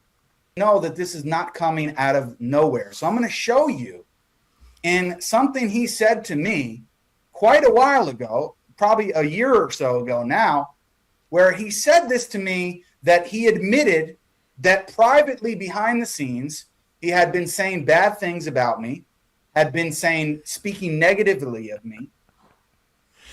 Jake, you just kind of let the cat out of the bag here, right? You go, oh, boy. Okay, now let me explain why I have to make this video, because he was saying mean things to me last year. Oh, right. So you're portraying this as, I just went after him in this video just to correct a little mistake. And oh my goodness, he lashed out at me. Why? Because of this stuff that's been brewing behind the scenes. Right. But that didn't have anything to do with you. That's him, right? He's still mad at you. That's why he lashed out at you over your response video. But this background information that you're about to share, where he was talking trash about you last year, that has nothing to do with any underlying resentment and hostility you had towards him that would cause you to jump on something like this, right? Right, Jake? Is that correct? Okay, good to know. Had been saying that I was jealous of him, et cetera, et cetera, et cetera, when he admits that I really didn't give him any reason to think that at the time, and that I had not ever said anything publicly negative about the guy. So this has always been in his head. He's got this inferiority complex that Jake has secretly hated him. He said, Jake has hated me for such a long time. And I was telling everybody that Jake hated me and Jake disliked me. This is his own admission. Wait, so you can understand the psychology. Hold on. This is crazy. So whenever I see these converts to Islam, you know, white guys or black guys who people just convert to Islam. All of a sudden, they, you know, look at his hat. His hat says "Salam" on it, peace on it. He's got a bookshelf full of books that he can't read. He normally is dressed in some Moroccan garb that is not his culture. Not like he might be married to a Moroccan woman or live in Morocco, but that's not his. That's not his culture. It's not his heritage or whatever. So it's funny how he says an inferiority complex. Every single convert to Islam, I see the same thing. These guys all have identity crises. They all have that same exact thing. This guy, they all wish that they were Arabs. They all wish that they were Arabs. They all wish that they could be related to Muhammad and like have this kind of status of like, you know, whatever type of life he used to live before. He's like, no, now I want to be one of these, you know, one of these Muslims. And so like there was, I was watching, I think it was like a TikTok video or something like that. And this lady was like, this white lady was talking about like, I never experienced racism in my life until I became a Muslim. It's like they want to be part of like some kind of, you know, I think, who was it? That comedian that you said like Chris being a Rock. victim is, Yeah. what was that? Yeah. Chris Rock says we have a culture that's addicted to attention. One of the ways to get attention is to be a victim. And Be a victim, right. So yeah, it's one of the real reasons people convert to Islam. All of a sudden you get instant victim status and everyone's persecuting me. Yeah, exactly. That's what it is. And I've heard even Muslims talking about this when it comes to people from Pakistan and people from Pakistan, people from India. They have like names like Sayyid and Quraishi, things like that. Like most likely they were like low caste Hindus, and when they converted to Islam, they just took on like, oh no, we're actually like Quraysh. We're actually like, you know, part of like Muhammad's tribe. We're part of Muhammad's, you know, we're like really high caste now. We're moved up. We're not these low caste Hindus. So it's all about like this caste system of like who is closer to the Arab is, you know, they're the best. So he wears like an Arabic hat. He's got all these books on the shelf in Arabic that he can't read, and he's just trying. He just. And I'm going on a rant because he said inferiority complex, but that's just a thing that I always see that whenever I see converts to Islam. Yeah, like Nabil's name was Nabil Qureshi, so that means. Oh there you go. From the Quraysh tribe. But it was funny because the year I met Nabil, when I met Nabil, I was taking a class on Islam.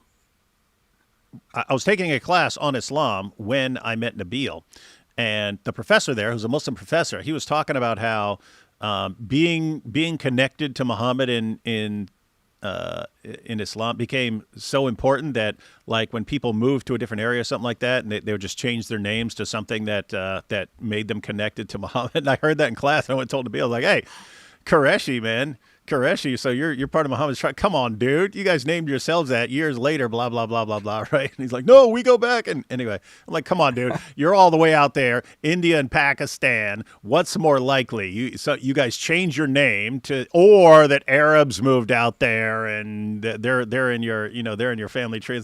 But then I went to the professor. And I said, hey, I used what you said. I called out this dude. His name's Qureshi. And I pointed out that you guys probably made that name up. And he looks at me like, I didn't want you to use that against people and stuff like that. But he looks at me, and then he just stares at me for a second, and then he goes, yeah, he probably didn't like that too much. I was like, oh, you're right, he didn't like it. That was funny. Yeah. Which, I mean, keep in mind, I don't know. You did have Muslims move out there when the armies were going in, so it's plausible that he does. His family line does go back to Muhammad and stuff like that. But once you know that people will change their names and stuff to fabricate that connection, it's like, okay, how do I know? I need to see like a complete family tree or something like that. Other than that, it's under investigation. All right, back to Jake here. This individual. Let's take a listen. Anyway, so yeah, probably like before I connected with you, I probably did speak negatively about you, bro. But it was nothing personal. It was Wait, so this is him playing recorded conversations, right? Yeah, this is crazy. Everyone see this? This is him playing we were just talking about this. This is him playing a recorded conversation of his conversation with Libiano from last year that he was recording. And now he's using it in this video. This is crazy. What in the world? I just backed it up a little bit. Yeah. So he kept this. He's got files in his computer of every discussion he has with any DAWA guy. He records it all. And little side note, some of you will recall, last year when Malik went off and started flipping out on everyone and exposing everyone because the Warner told someone that he thought Malik was Mossad, that was Jake. Jake is the one who told Malik, hey, Warner said you're Mossad. Malik didn't believe him. It's like, what? Why would he say something like that? And Jake's like, I got the recording. I got the recording. I recorded it. So this guy records everything you say to him on his phone so that he can play it for other people later on, or that he can, or so he can play it in his video. So here's what's crazy to me. If I were watching this, like as an outsider, and I'm like, okay, so Libiano screwed up in a debate. He said something wrong. He said something that's false. And now Jake is like, well, look at me. I'm recording every conversation I ever have with anyone so that I can use against you later. I'd be like, that seems way, way, way more screwed up than Libiano, even than Libiano 1 getting something wrong. That I have no problem with. The only problem I have is like him saying it so confidently, like, I schooled you, and having that kind of confidence in something that you're saying is completely complete nonsense. But then, even covering it up and, what I really said was no known author, blah, blah, blah, blah. Yeah, okay, even there you're being slimy, but this would be slimier, man. This is you, even when you're on friendly terms with people, recording them so that you can use it later. That's like more screwed up, dude. Now, Libiano, to be fair, probably does the exact same thing, but you guys, this is one screwed up community, man. Hey, Jai, how about that unity of the Ummah, man, make you want to convert to Islam for this brotherhood, this wonderful, amazing brotherhood where no one trusts anyone else because they all know these guys are all evil. So crazy, man. I wouldn't even trust this guy. I can't believe they call each other after they know this stuff. Like, how do you even trust the person you're talking to? Like, I wouldn't have a discussion. You would just have to assume like whatever I say to you, I have to be cool with like everybody in the world hearing it. That's what that's how you have to talk. Yeah, because if I'm not cool with everyone in the entire world in this discussion, he'll eventually play it for whoever I was talking about, and everybody that Jake hated me and Jake disliked me. This is his own admission, so you can understand the psychology of this individual. Let's take a listen. Here we go. Anyway, so yeah, probably like before I connected with you, I probably did speak negatively about you, bro. But it was nothing personal. It was always about Jake just made a judgment about me. He hates me. Was like, he's friends with this Fuad guy and they don't like me. Maybe I spoke like that about you, bro. No, but dude. And about the jealous stuff. Yeah, I'm not gonna lie, bro. Maybe I did entertain it because I felt some kind of way when you said, oh, he's Malik was saying he's taking credit for your work. And like, I'm going to be honest, bro. Yes, you. So listen to what he's saying, guys. This is over a year ago. And he's admitting that privately. Wait, were you able to hear Jake's voice? Were you able to hear Jake's voice in that recording? It's not like he was like going to say something and then like, like it sounded like it was actually a phone call. It wasn't like he was sending voice notes. it was an actual phone call. No, Jake's on. Could be one thing if like he's sending like let's say like a WhatsApp message or something, or like some kind of audio message, which still like after a year to keep that. But this, you could hear him talking back to him. And it's funny because he's like, listen, guys, I mean, this is a year ago. Yeah, when you were recording his conversation so that you could eventually use it like you're doing now. Nothing weird about this, guys. Nothing dysfunctional about this. His different friends, and I'm not going to mention their names, but they know who they are. He was telling them, oh, Jake hates me. I don't believe Jake likes me. And I had never really spoken to him in a discussion at all or said anything bad about the guy publicly. It was always in his head. Jake hates me. Jake doesn't like me for this reason or that reason. It's in his head. And he admits that he was saying negative things. Maybe he's just it'd be weird to think, but maybe he's a better judge of character than you're aware of. I mean, I've never spoken to Jake. Well, actually, no, I spoke to him one time. He refused to have a conversation with me. But I'm sure he hates me. I'm sure he hates you. I'm sure he hates. Like, that'd be like the default. I would just assume Jake hates everybody. Like, just the default position. Like, you'd have to do something. Like, you'd have to be like his little puppy for him to actually like you. That's how I think he is. Like, the default position is he just doesn't like people. That's what I think. Yeah, and he always looks perpetually enraged at everyone he's talking Yeah. about. So, yeah. People, right? And then he says, and he brings up Malik. Now listen to this. And Malik knows that this is true too, right? Because he knows exactly what this is a part of. Yeah, Malik is definitely a totally reliable witness, so good bringing him up. Yeah. Yep. He had been speaking to Malik and saying, oh, basically, F this guy or F these guys, and I don't really know them or I don't really talk to them, people like me, which is partially true. I didn't really have much of a relationship with Liviano, neither negative or positive, and at least directly. But we'll see, he's been indirectly my student by his own admission. And he said, Jake is obsessed with that. I'm his teacher. I taught him something, so I'm his teacher. He needs to respect his teacher. Where have we heard that one before? and oh, well, Malik was basically, talking about this and saying that you were jealous, and I was agreeing with him. So we see the psychology of this individual for whatever reason. Oh, we're seeing the psychology of multiple individuals here, Jake, just so you know. And he admits that I didn't give him any reason to do so. He has had it in his head that I hate him, that I'm jealous of him, and all of these other things. Bro, I'm not jealous of you. Never have been. You kind of seem jealous, dude. Right? Yep. And during that But conversation... it is also interesting, like he's talking about the psychology. It is also interesting, like, so here are these Dawa guys that don't have any relationship with each other, but they just assume they don't like each other. And so this guy's getting success, he's getting popularity. This one doesn't think he likes him, he doesn't like him, but they don't actually talk to each other. Again, I'm trying to think about that in the Christian world. I know we're making, parallels to just narcissists in general, like across, religion, but but like I'm saying, like just in general in the Christian apologetics community or world, like I don't know of anyone like, let's say, who have I not talked to, but I watch, like, let's say, no, I don't know. Let's say there's some like up and coming person or whatever like that. I imagine like I just can't picture them thinking like, oh, I don't think David likes me, or I don't think Jai likes me, or I don't think Avery likes me. Like why like the fact that that's like the default in these guys' minds, like as Dawa people who are up and coming, they're like, I don't think these guys like me.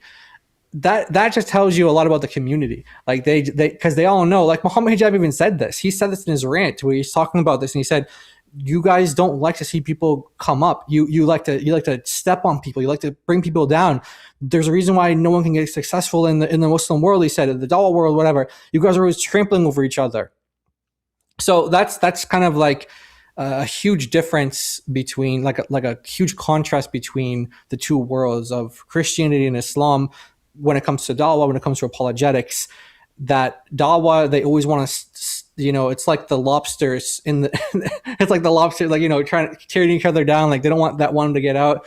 Like, hey, if I can't get out, you can't get out either. They're just lobsters in a barrel kind of thing. And, or was crabs in whatever it was. And then, versus like in Christianity, we're trying to help each other out and trying to, praying for each other, hoping for each other to succeed. And like you said, like you want people to be as successful as God wants them to be. Like there's no like, oh, if this person gets too popular, then that means something negative about me or something. Like it's not about us. It's about the Lord Jesus. And for these guys, it's all about them though. It's all about them. Because it's a work-based religion. That's why. Much more of it, which I'm not going to play now. Yeah. You know that I'd never said anything of the sort. So I'm only responding this way now and playing this to show the context of what you said publicly here, to show your track record and your psychology of how you've been thinking about me, and you've been storing this up inside you, and you had an outburst now, public outburst. Again, I already mentioned this, but look at what he just said. See, I'm only bringing all this stuff up about this, resentment that was building last year when I was recording this call. I'm only pointing this out to show that psychologically what's going on with you is you've got this resentment. As soon as I post an innocent correction, polite correction, you flip out. So I'm getting to the bottom of this psychologically, not in the suit sense, but psychologically.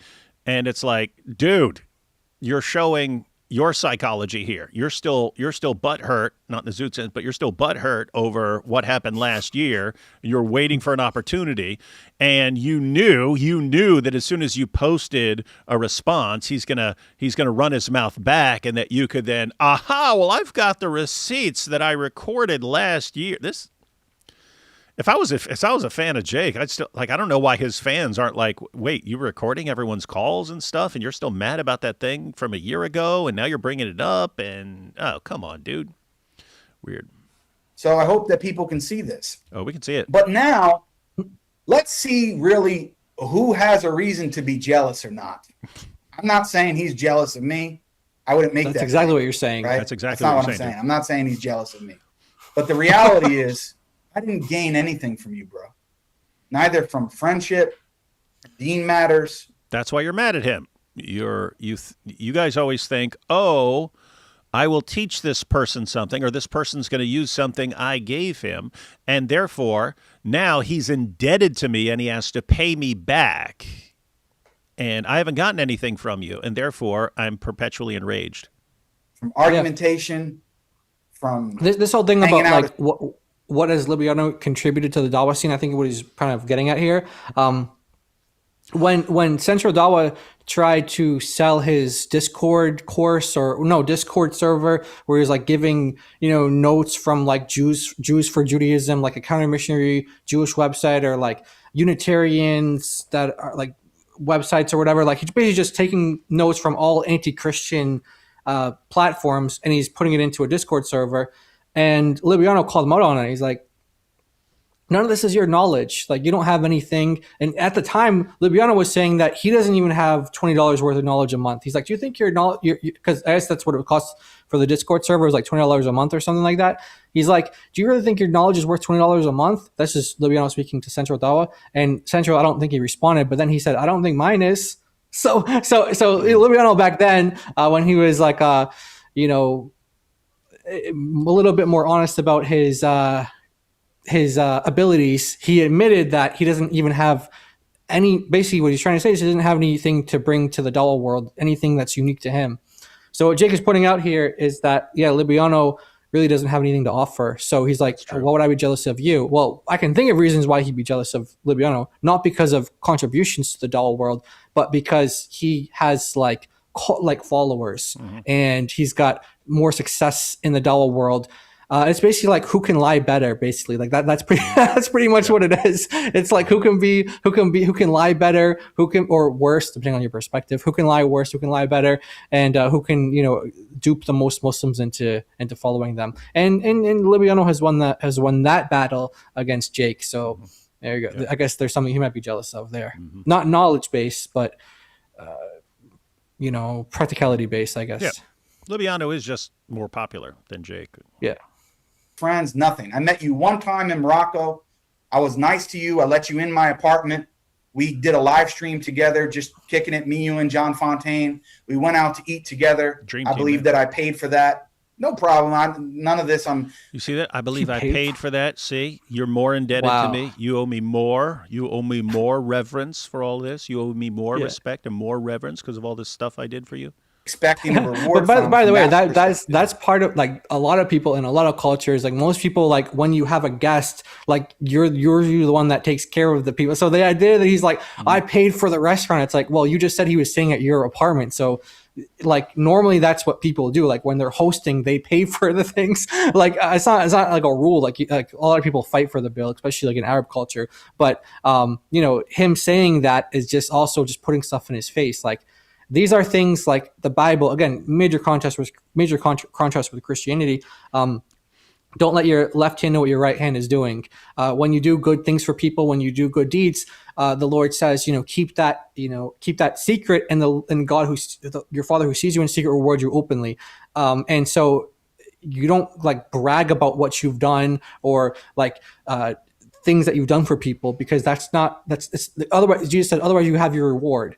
So if I do something good for you, and then I go shout it because I'm trying to like look like this amazing, generous guy who's like very charitable or whatever. Well, there's my reward, but you just lost out on your heavenly reward or whatever God was going to bless you with if you didn't do that. So in Islam, they're like, fine with just bragging about things and just like, oh, I'm the one who did this, I'm the one who did that. It's like, I'm the good one. I'm the best one. Hey, Jai, remember when we went to Cheesecake Factory, man? Yeah. Yeah. Who paid for that? I remember who paid for that. Oh yeah. Don't forget that though. Don't forget that. And if you ever think, hey, I'm gonna correct this dude, you need to remember that, man. You need to remember You're that. gonna pull the receipt. Yeah, literal receipt. I keep every time I pay for anything for anyone, I keep it in a box so that I have the actual receipts. Just in case. What is this? Jake probably would have. He probably like has it stored somewhere in case Libiano doubts it. Like, dude, that would have been so funny. I got the receipt right here for when I bought you dinner, man. Huh? What? You didn't pay for anything? What? Yeah. Oh, now you're talking trash. In Morocco, I was nice to you. I let you in my apartment. We did a live stream together, just kicking it, me, you, and John Fontaine. We went out to eat together. I believe that I paid for that. No problem. None of this I'm expecting a reward from that perspective. You kind of are. But it sounds like you are. Everything was friendly when we met in person the one time. And besides that, we didn't have any. Oh yeah, by the way, side note, you know why the DAWAH guys go to Morocco, right? I was just thinking that. Why. I was like, we know why they go to DAWAH, because that came up in when they were in the UK, and these guys are like joking about why they go to Morocco. They go to Morocco. Literally, they were joking about it, and that's what Malik was exposing Warner for. Warner goes to Morocco for mutta marriages, and he marries a girl, does what he wants with her, and then takes off. And so yeah, we know what everyone does out there in Morocco. I had no idea that Moroccan woman had that reputation. I was like, but it's like every DAWAH guys are like, yeah, I've been to Morocco, and like you said, they're literally joking about it. Like you have like an older guy, like an uncle kind of guy coming, and he's like saying, oh, I know what you guys are doing in Morocco. You guys are sleeping with women. That's what you guys are doing. You're getting temporary marriages, and he's saying that this is kind of like, what do you call it? Dry snitching on Libiano and on John Fontaine as well, which is a very weird combination, Libiano and John Fontaine, because they have like enemy positions on the Islamic dilemma. Mm-hmm. They're like enemies when it comes to the Islamic dilemma, but they don't mind going to Morocco. When it comes to Muta, they're all on the same page. Put the differences aside. Nothing unites the Ummah like Muta in Morocco. Muta in Morocco. Kind of disputes back and forth. But this same individual, Malik, and this needs to be clear, and Malik can verify all of this. Oh, good. Yeah, you definitely want Malik verifying all your stuff. When we're like, we're not sure who to believe. Oh, Malik said. Oh, okay. Now we know. Now we're all good. Now, okay, that settles it. The guy who says about Warner. Oh, all this about Warner. Wallahi, uqsam billah. And then like the next day, he's like, guys, I didn't mean any of that. And then he's mad at Warner the next time. Guys, I meant all of that. He made me lie for him. It's like, okay, all right, yeah, you're a great reliable source. All right, so guys, if anyone's wondering who to believe here, just keep in mind Jake has Malik in his corner here. That's good to know. Privately, and that's how this whole thing kicked off, have been buddy with Malik. To the point where you got Malik and I to actually fight with each other on TikTok because we both thought we were defending you and Warner, when meanwhile you were talking crap about Malik and I behind our backs, and I didn't even know who this Malik guy was at the time. I thought he was a nobody. I thought he was the one that was clout chasing. Well, sometimes your first impression is the correct one. And just trying to make a name for himself off of you and Warner, and I thought, okay, I'm kind of cool with Warner and Libiano, so I'm going to stick up for these guys. Then it comes to find out that actually you were best friends with Malik. You were buddy with him, telling him all your secrets that he then later exposed some of. What? You didn't tell Malik all the secrets, man. Oh, man. You should have told Jake all the secrets. Yeah, you should have told Jake all the secrets, man. That way he would have kept them all. He would have recorded them for you. Them publicly, right? And there's much more to that, which hasn't even been said. Uh-oh. Oh, wow, there's more. At this time, you guys would flip-flop back and forth. Oh, you would stop talking to Malik. Oh, we don't mess with him anymore, even though behind the scenes you were. Then you would keep coming back to him, back and forth like Aaliyah. And to the point where just recently, I find out that Warner is lying about me on a call with Malik, saying that I said something that I never actually said, and it comes back to me on a TikTok live, and I know that it's only coming from Warner. So the point to show this story, not to wield Warner. The point, the takeaway is how screwed up you guys are. Like you're basically saying you're all liars, you're all backstabbers. You all pretend to be friends while stabbing each other in the back behind the scenes, and you're all recording it and storing up dirt to attack each other when things don't work out. Great. It's funny. It's like he's trying to make this video going after Libiano and stuff, but he's like exposing the entire Dawa scene, just exposing all of themselves. It's crazy. Into the whole thing. The point is, you guys have been buddy with Malik behind the scenes. You didn't want to display that publicly because of some of the things that he's been doing that you don't want to be associated with publicly, even though you privately support it. Okay. And yet you were attacking me behind the scenes, saying things to him that I'm jealous, that I'm this and that. This is all like baby stuff that I don't want to be a part of. But it's the reality, and I have to expose it because some people are saying, Brother Jake, why did Brother Libiano respond like that? I'm showing you now why, the backstory. I don't know. He had this inferiority complex, psychological thing that I was supposedly always hated him, and he felt bad about it, even though I never said anything like that to him or to other people about him. And he was the one saying that about me to other. And nevertheless, you were recording his conversations for future use. But yeah, you had no issue with anyone. People. And then I stuck up for him in front of people like Malik, got me and Malik to beef with each other. Meanwhile, it was you two who were snaking both of us, you and Warner. Oh my gosh. And you and Warner really don't like each other, as Malik is showing that in the messages. You guys don't really like each other. And that's what I'm sick of with this so-called Dawah community. All of you guys are fake as hell. All of you guys are fake, except Jake. You're all fake, except Jake. Jake, who happens to be doing the exact same thing all the rest of you do, but you're all bad. He's fine with it. Textbook narcissism, guys. Textbook narcissism. I'm going to say it right now. Warner, you are fake. Libiano, you are fake. The only reason that Libiano might need to clip that ever associated with Warner was to try to get the Sneeko to go popular and go viral on some of his videos, to get hooked up with him so he can do debates with Cliff and whoever that other guy was, his son, which Malik is the one who got you that debate, right? Because he was managing for you and doing things for you behind the scenes, which you don't. Now he's defending Malik a lot, right? Yeah, he was just at war with Malik too. Now they're buddies. The alliance is just like form and unravel and then reform over and over again. Yeah, it's not gonna last with them either. I mean, it's just it's clockwork. So wait, I can't remember if it was. I might have said this before, but did I mention like the background to the Cliff and Stewart debate? How, wait, no, that was with, anyway, I don't remember if I said it on this channel or was another channel, but basically if I said it, you could just let me know if I'm repeating myself. But essentially what happened with the Cliff and Stewart debate was that, yes, Malik did set it up, but they did it set up deceptively because people had told Stewart before about Libiano, how he doxes people and he goes after people's wives, and what he did with Avery and Christina, and he said, "Okay, I'm not going to debate this guy." They had a debate scheduled before. I'm not going to debate him. So up until like the day of the debate, they had no idea who they were debating. They thought they were debating a guy called Tom, the Orthodox Muslim Tom. So that's how it was sold to them. They had no idea. That's why during the debate, if you guys were curious, they were calling him Tom the whole time. They didn't know who he was. They didn't know it was the Orthodox Muslim or Libiano. People, otherwise they wouldn't have had the debate. So Malik was lying to them the entire time just to get this debate set up. And so that's kind of a little bit of the background to why they even debated.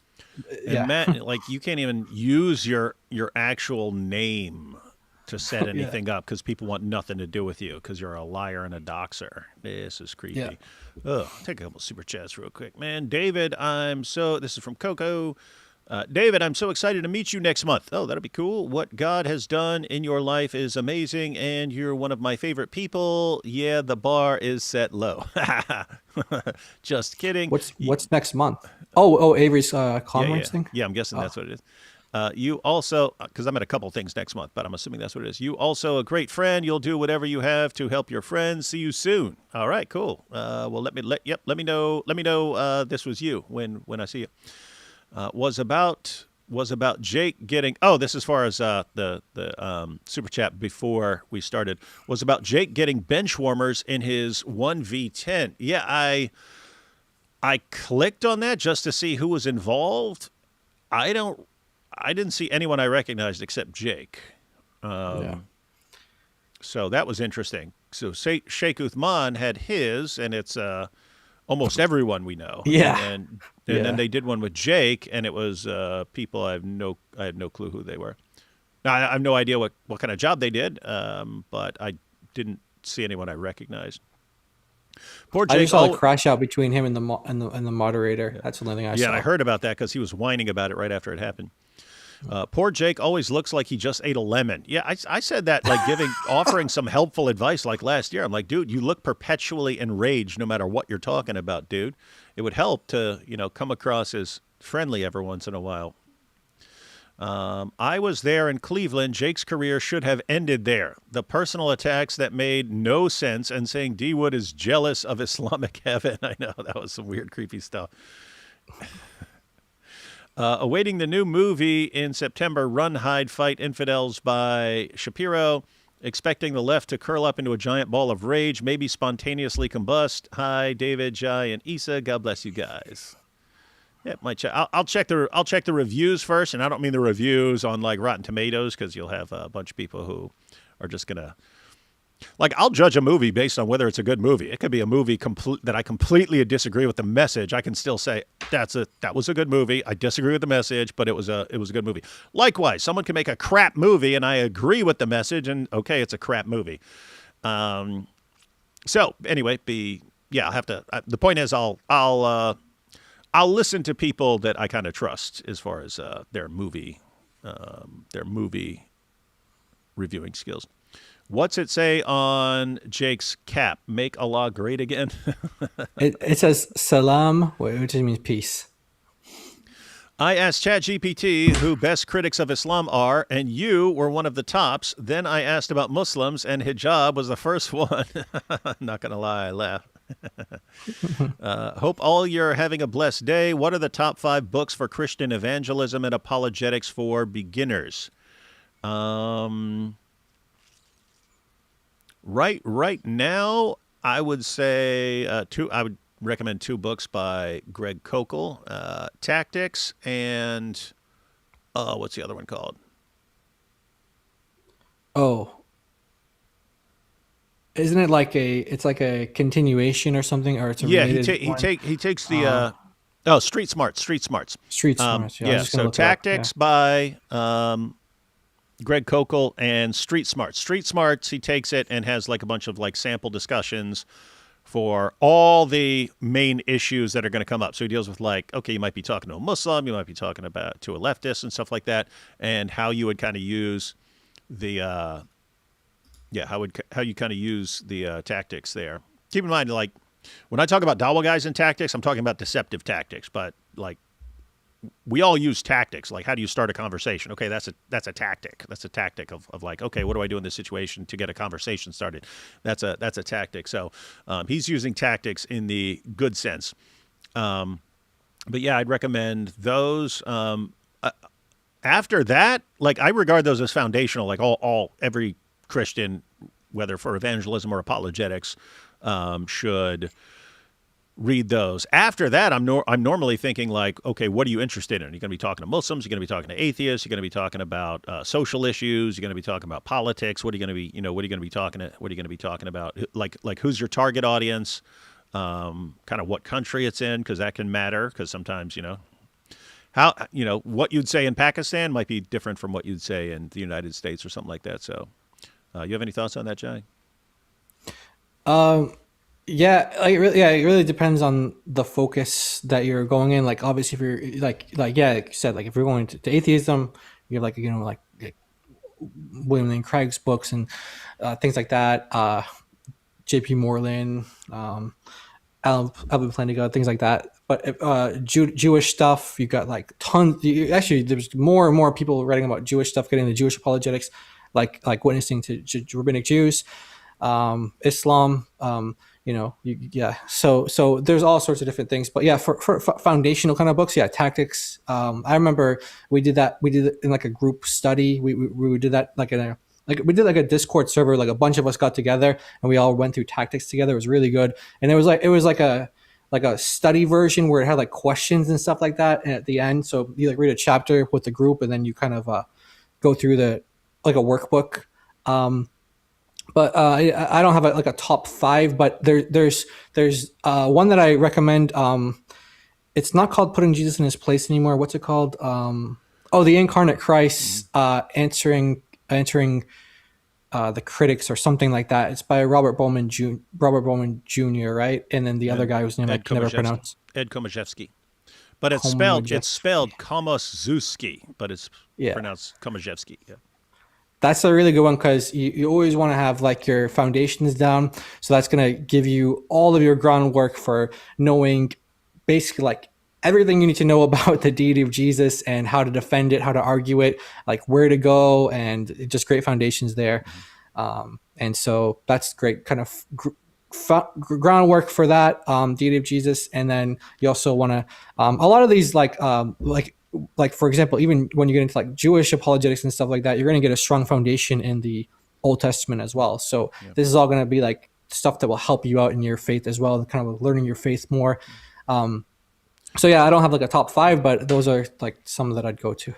And then for kind of like historical Jesus and defending the resurrection, probably like Lee Strobel, if you're talking about beginner, probably Lee Strobel's Case for Christ. Matter of fact, any of Lee Strobel's books, like Case for a Creator would be good. Case for a Creator and Case for Faith would be good as far as just dealing, if you're going to run into atheists and stuff. But yeah, Case for Christ, that's going to be relevant for a lot of things.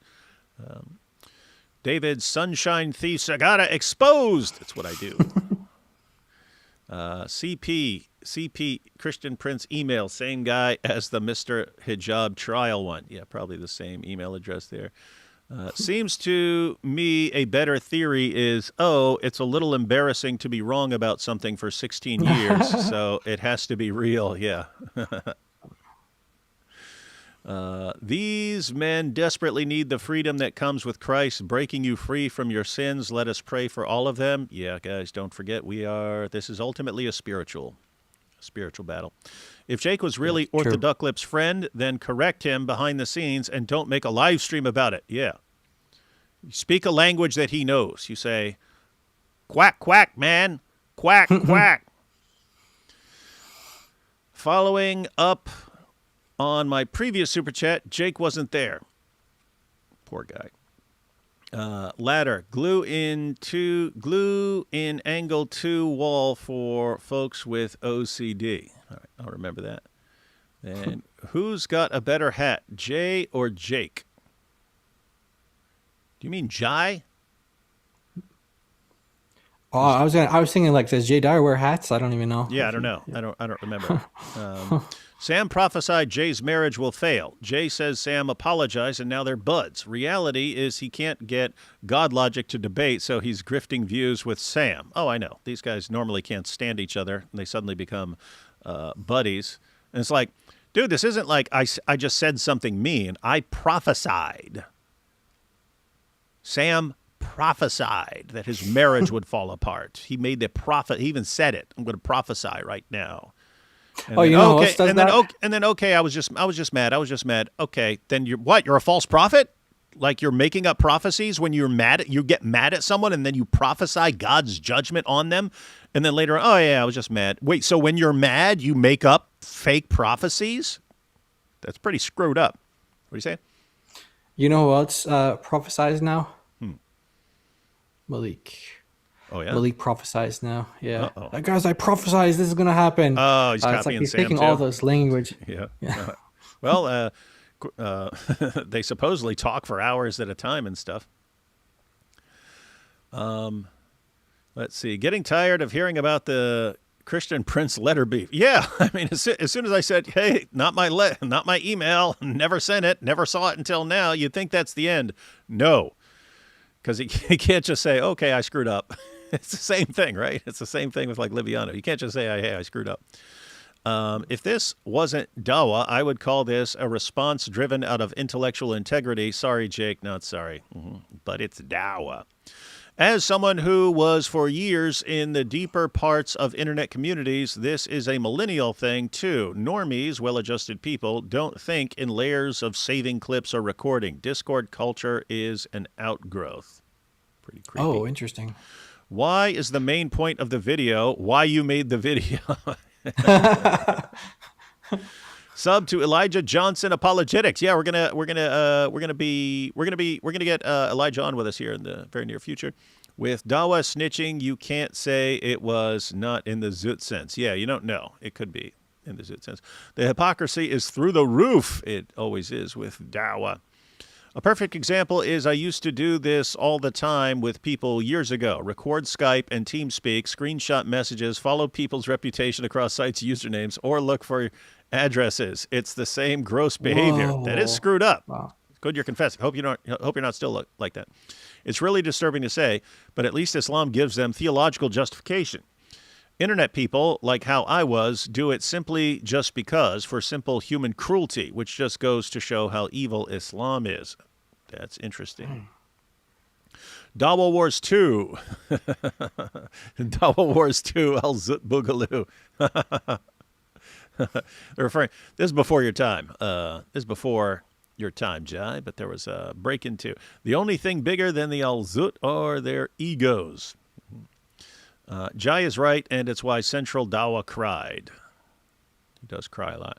We live. Oh yeah, because he couldn't fit in. Remember, he's like, "I'm trying to be an Arab. I want to be an Arab," and he's like, "They won't accept me because I'm not an Arab." Poor guy. We live in Christian high-trust societies. Yeah, that's a good point, too. We live in Christian high-trust societies. These guys live in a no-trust society. No wonder they're all so angry and bitch about each other constantly. That's what they do. In Seinfeld, there was a dentist who converted to Judaism for the victim status, and to make anti-Semitic jokes, he would have to convert to Islam today. Yeah, matter of fact, that was I think that was Bryan Cranston from Breaking Bad. I think he was the dentist who converted to Judaism and then instantly starts making all these jokes about Jews. And Seinfeld's like, you just converted. It's like, Jerry, our people use humor to deal with the tragedies against our people. It's like, dude, you just converted 5 seconds ago and he was already like a victim. Can we debate the one true Churchill? Yeah. Jai will get this one. In true British fashion, the Dawa guys are truly baked beans on severely burnt toasted bread. Yeah. Guessing you get that one. I know they eat baked beans for breakfast there. That was a culture shock. Did Islam create this culture, or was the culture already that way and Islam just fit right in without fixing it, considering some former Muslim behavior? You could say it was screwed up culture, and because Muhammad is part of that culture, it became the religion. But I mean, Islam definitely adds to it by, the creator of the universe wants you to act like this. Zut and Kiss, D Wood. What the heck? I need you to confess the one true church, D Wood. Muslims will support an Arab over a revert like Jake. They use reverts for new arguments and treat them like mascots, then discard them. Yeah, that's pretty much correct. I am fake. You are fake. We are all fake. Let's be fake together. You all have micro PPs.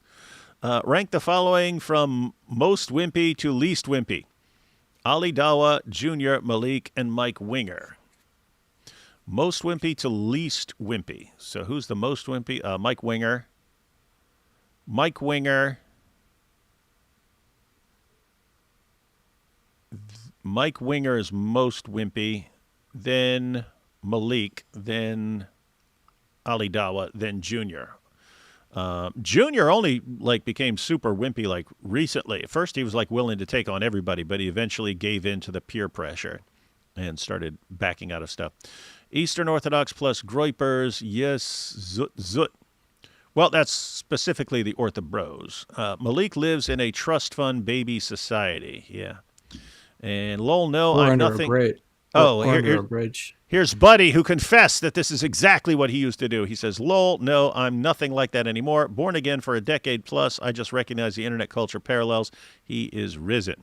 All right, that's good. That's good. All right, so guys, you can trust Buddy the Rabbit there. He's not going to record your stuff and use it against you later. Or so he says. All right. I think I'm going live with AP at 8, so we'll just watch a little bit more and then see what happens. Want to admit because your ego is too big and you don't want to associate with Malik because of the things that he's done, which I understand. And Malik even told you he understood that, but you still went and snaked him further. And this is not a video defending Malik. This is just showing the psychology of these people. They're talk about me as clout chasing. Bro, Libiano, with all due respect, who was the one that was following Dog Logic Avery around like a puppy dog? Like a misplaced puppy dog. You were following him all around TikTok. The guy's actually bad. He's calling Libiano a dog, saying that he's following God Logic around like a lost dog, a lost little puppy. Your career skyrocketed because of you having discussions with him. And you knew that.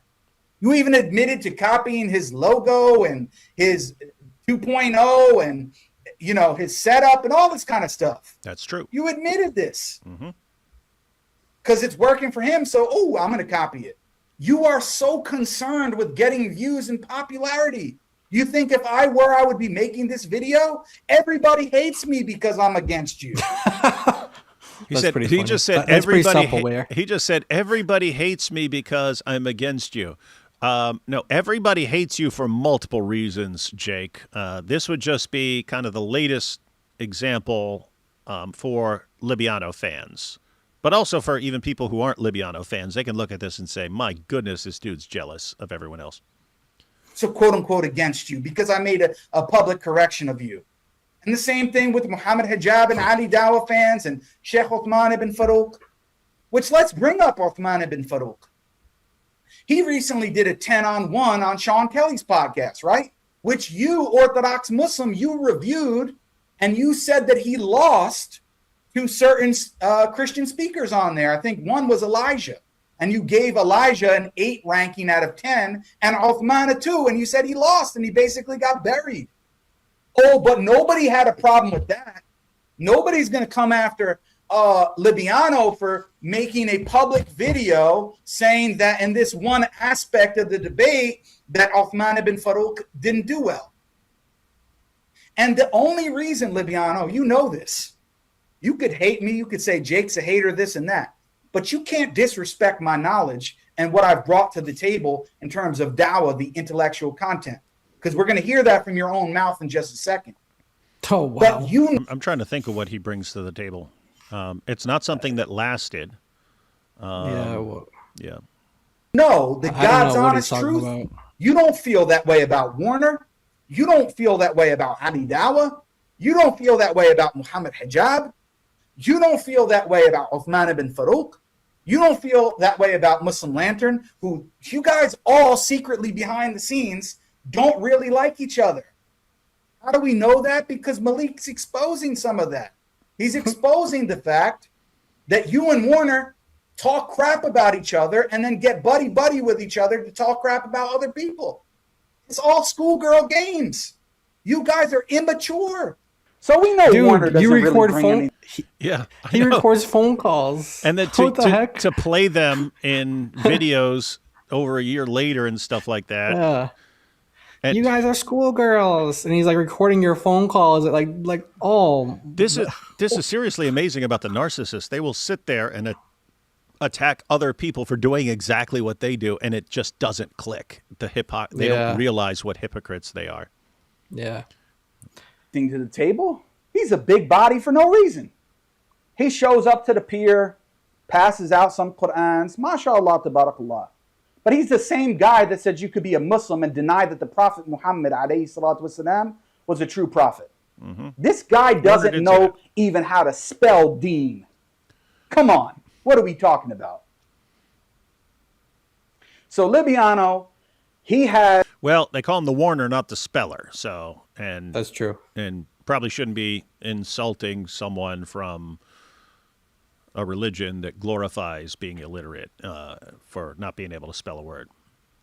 He does what I call selective politicking.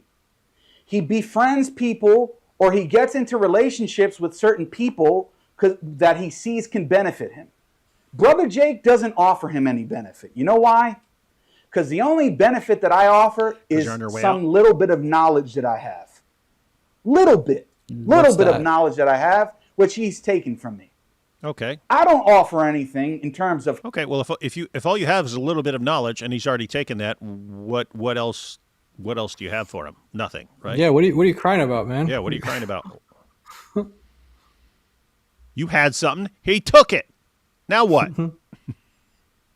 Clout, platforming, getting views and all that, because of the fact that I've taken strong public stances on some of these other popular figures who I used to be friends with. Uthman ibn Farouk, he invited me to his conference to speak, to give lectures on Zionism. And then after that, right, Zionism? We had a sort of falling out for other reasons. I didn't ask him for anything. I didn't ask Muhammad Hijab for anything. I trained him for his debate with William Lane Craig. Ali Dawah, the same thing. I have, and this is the thing that people don't... Wait, so Jake, you trained him for his famous, if you have one fire, one candle and two candles, then it would be an even bigger flame. You trained him for that one? Yeah, I wouldn't be bragging about that. Because that was like one of the stupidest things any of us had ever heard, and showed that you didn't even know what you were talking about. But anyway. No. I was training these guys 6-7 years ago. I still have private videos where they were sitting in my private class. Of course you do. All of them. I have the tapes, I have the recordings, I got the phone calls, Yes, I have the text I've got messages. the receipts to show that I'm really important, guys. Don't ignore me. I'm super important. Twist and turn now, because you've already said enough positive things about me that you can't say, oh, Jake is an idiot, he's stupid, he doesn't know what he's talking about. Nah. You could try to say I'm egotistic. You could make accusations about my personality. But in terms of the knowledge which I got fed to you guys, no. Now, Orthodox Muslim, I wish you would just stand on it and be a real man. Just come out and say, yeah, you don't really mess with these guys. You don't really respect their knowledge or their dawah. They haven't really done that much intellectual contributions to the game, so to speak. But you won't do that because you still want to use them for things. But Warner is the same one who, in the message to Malik, and I'm saying this publicly because he already made it public, said that you were begging to go and talk to Neon. Of course Neon's, he was begging to go talk to Neon.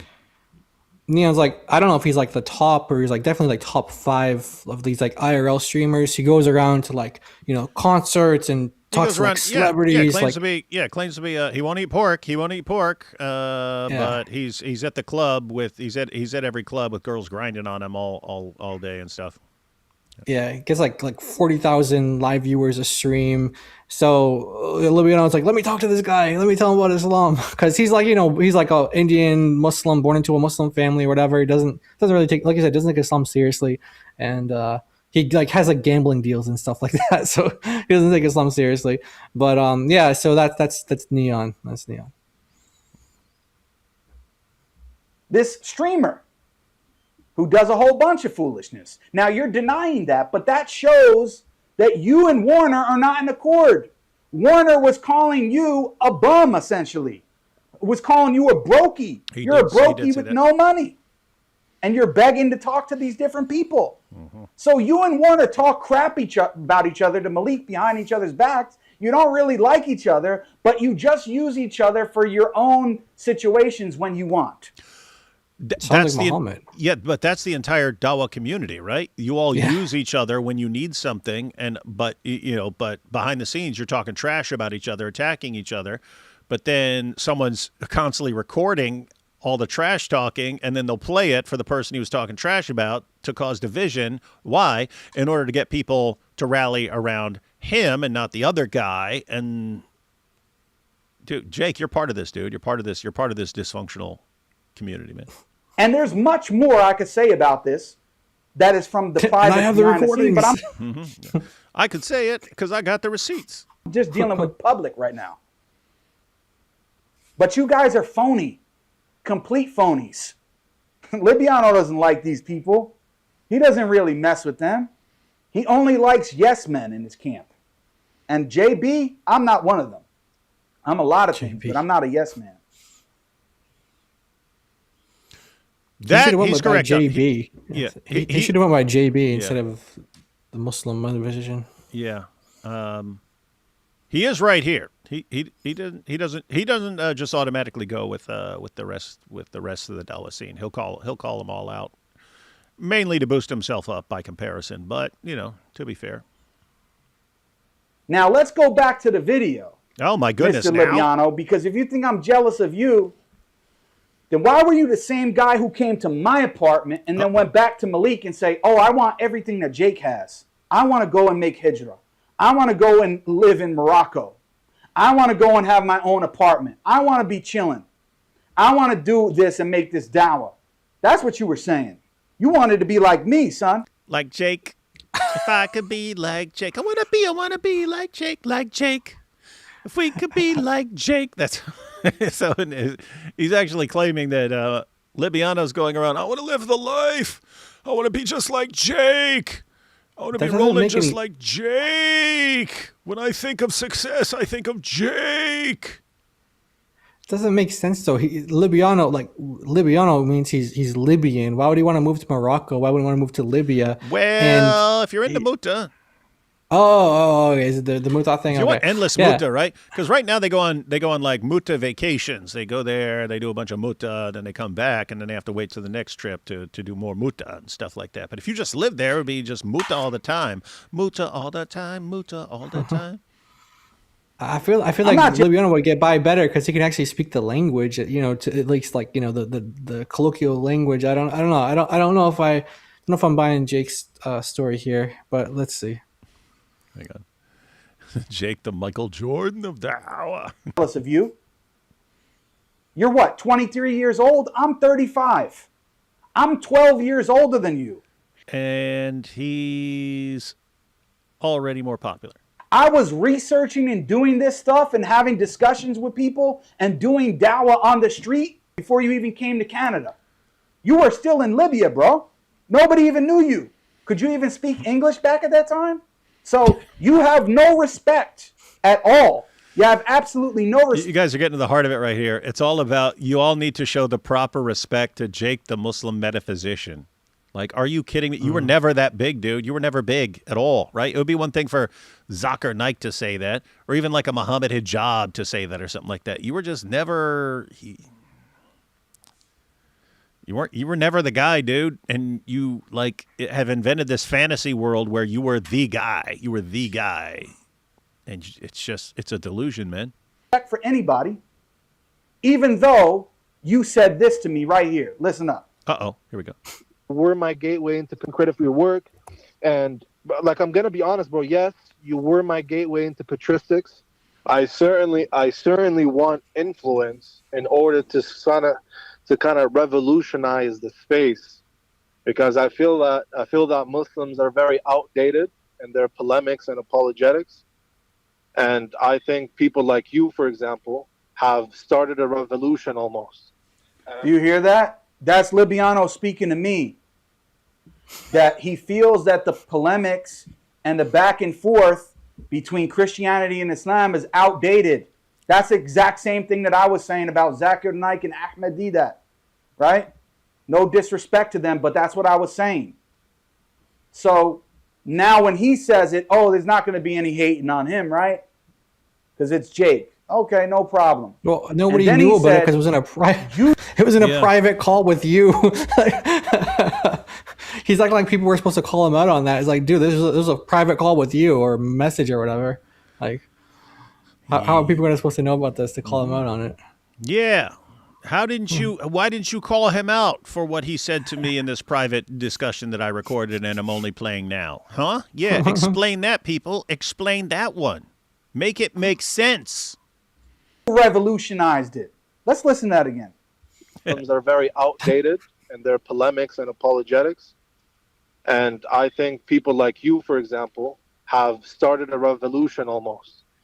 People like Jake, the Muslim metaphysician, have started a revolution in getting rid of this outdated stuff, in going into detail into Christian sources, studying their material, intellectualizing the Islamic understanding of these things, including Aqidah, which he doesn't mention, but it is what it is. We know what it is for people who know. And then he continues, listen. And I'm trying to pick up on that. People like Eminem also. He's trying to pick up on that. He's trying to pick up on the intellectual revolution that I started in the Dawah. Those are his words, not me. That's what he told me. Yeah, no, I don't mean the content. I don't. Like, I'm going to be honest, bro. Yes, you were my See, there's gateway another into the person. Tristic. So these are I phone watched calls. all your This presentations. is crazy. Yes, you were my gateway into the Trinity. Bro, I used to binge watch all your videos, bro. All your debates, everything. Yeah, and you told me were that. my So this guy was a fanboy of me. I was his gateway into patristics. I was You're his right. gateway This does into the sound like Trinity. this does He sound used to awfully like binge- someone. This does sound awfully like someone else. You're right. I can't. I don't know. I can't pin it exactly, but it sounds like very familiar. It is. Um, And this keeping clips where someone said something positive about you or something you learned, stuff like that. Yeah. or they show a text message. Like, Yeah. Yeah. Yeah. So in case anyone doesn't know, we're talking about Sam there. That's how he is, right? Like, oh, you're criticizing me because of my terrible behavior and for attacking everyone and stuff. But look, here's you from this clip that I have right here ready from 7 years ago where you said, I'm the most knowledgeable on this topic. So what? How does this work in these guys' heads, guys, right? Like, guys, if you learn some argument from me at some point, and then I go do some terrible thing, or I murder somebody, or something, I just go out and do some horrible thing, and then you're like, hey, you shouldn't do that. I go, what? Look, I've got the clip. I've got the clip right here. Yeah, I got this message. What? What about this text message you sent me, huh? Yeah, you said you learned this from me. How can you say something like what? I can't even process the level of stupidity and insane thinking here and narcissistic thinking that, like, what do you think? Like, our kindergarten teachers taught us stuff. What's that mean? If these guys go become homicidal maniacs, we can't have a problem with it because they taught us something in kindergarten. Where are you getting this stupid idiot idea from? I taught you this. Oh, you watched my video years ago, so you have to be unquestioningly devoted to me for the rest of your life. That sounds like a stupid rule that a narcissist would make up. Anyway, I don't know what to do here, man. All right. That about enough, man? I'm guessing it's just going to be like this forever. That face that Jake has right now, that's like his like perpetual like angry face, right? It's like this encapsulates. That's the face of a man who thinks that he should be the Dawah champion of the world, respected and adored by all, and who has just never gotten the respect he deserves because everyone steals his stuff and then uses it, and then they get more famous. Dude, you suck. Gosh. Jake, what a pathetic you life, suck, dude. I've debated you multiple times. You suck. Your arguments suck. Intellectual what? If you want some sort of respect that you're not currently getting, do something better than you've been doing it, man. But right now you just suck, dude. And when you suck, and so people don't pay attention to you,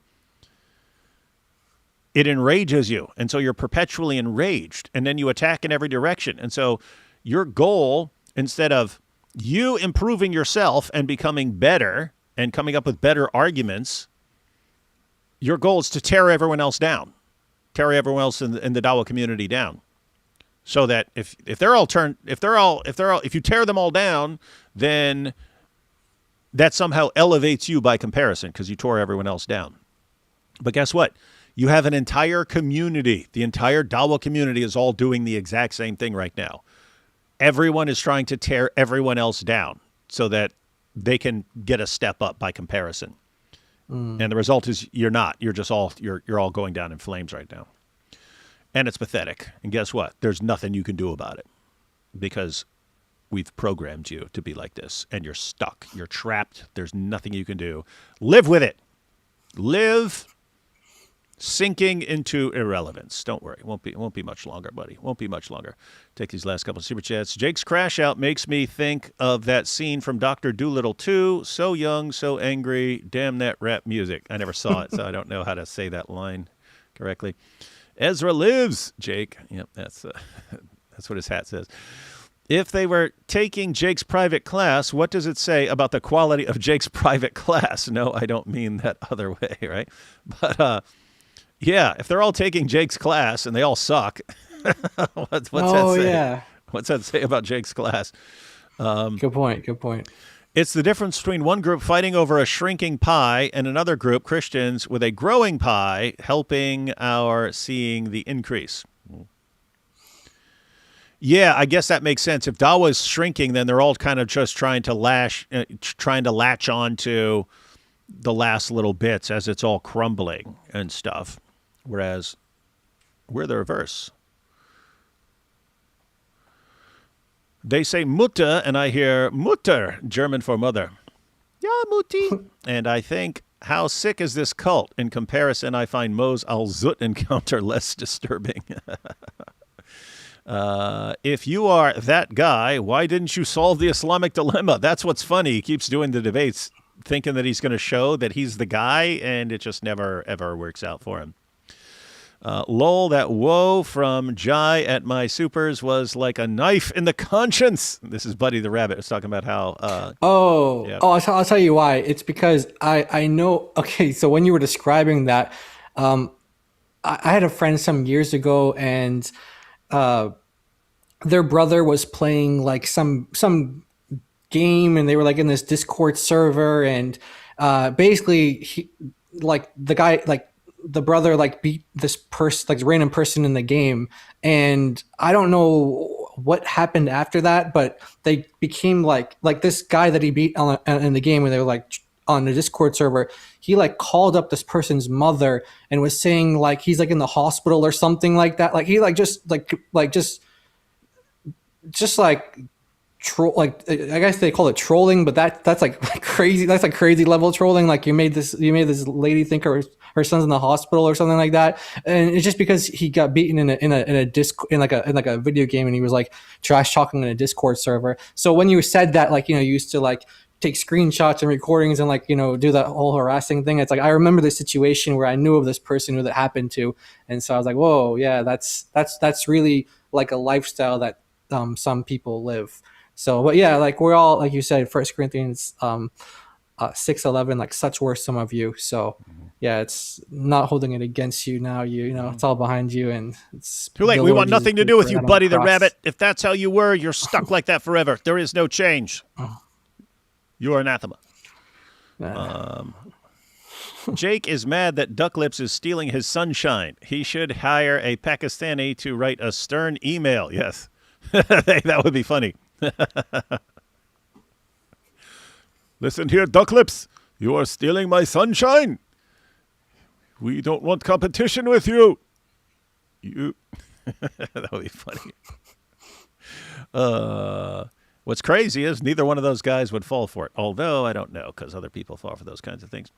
Then we have I learned the Islamic dilemma from David Wood. Yes, triggered Christian. Now, no matter what I do, even if you see me in person, I just repeatedly slap you on your face and spit on you. You must have nothing but respect towards me because I taught you this argument. Y'all got it? Hey, guys. All right. I'm in a weird situation right here because AP said we're going live at 8, but a live stream has not been set up. Sometimes he just says it's a live hangout it's, or something it's like set that? up. Oh, it's set up now? Yeah. Yeah. Okay. It says you're live in 5 minutes. Okay, guys. So now you have. Did he give a topic? Wait, I just exited out of it. This is why. This is why we must oppose and expose Islam. Okay. All right, guys, I'm going to give you two options because someone just pointed out that Eric Hernandez is live. He's debating an atheist. He's debating an atheist right now. So if you want to watch a debate with between a Christian and an atheist, I'm putting the link here in the description box right there. I mean, not in the description, in the chat. I put the link in the chat. That's a link to Eric Hernandez. He's live debating an atheist right now. Just basically whatever you're interested in most right now. I'm about to go live with AP here in a couple minutes. And if you'd rather watch an atheist debate, you can click on that. All right, guys, I guess that's about as much Dawa drama as we can take for one day. Any closing thought there, Jai? Man, what a mess. But also makes you wonder, like, what a loser this guy is. Like, imagine when there's no cameras on and he's just like, no one's there. He's like what his life is like, how pathetic, and just like, this is what he thinks about. This is what he decides to make videos about.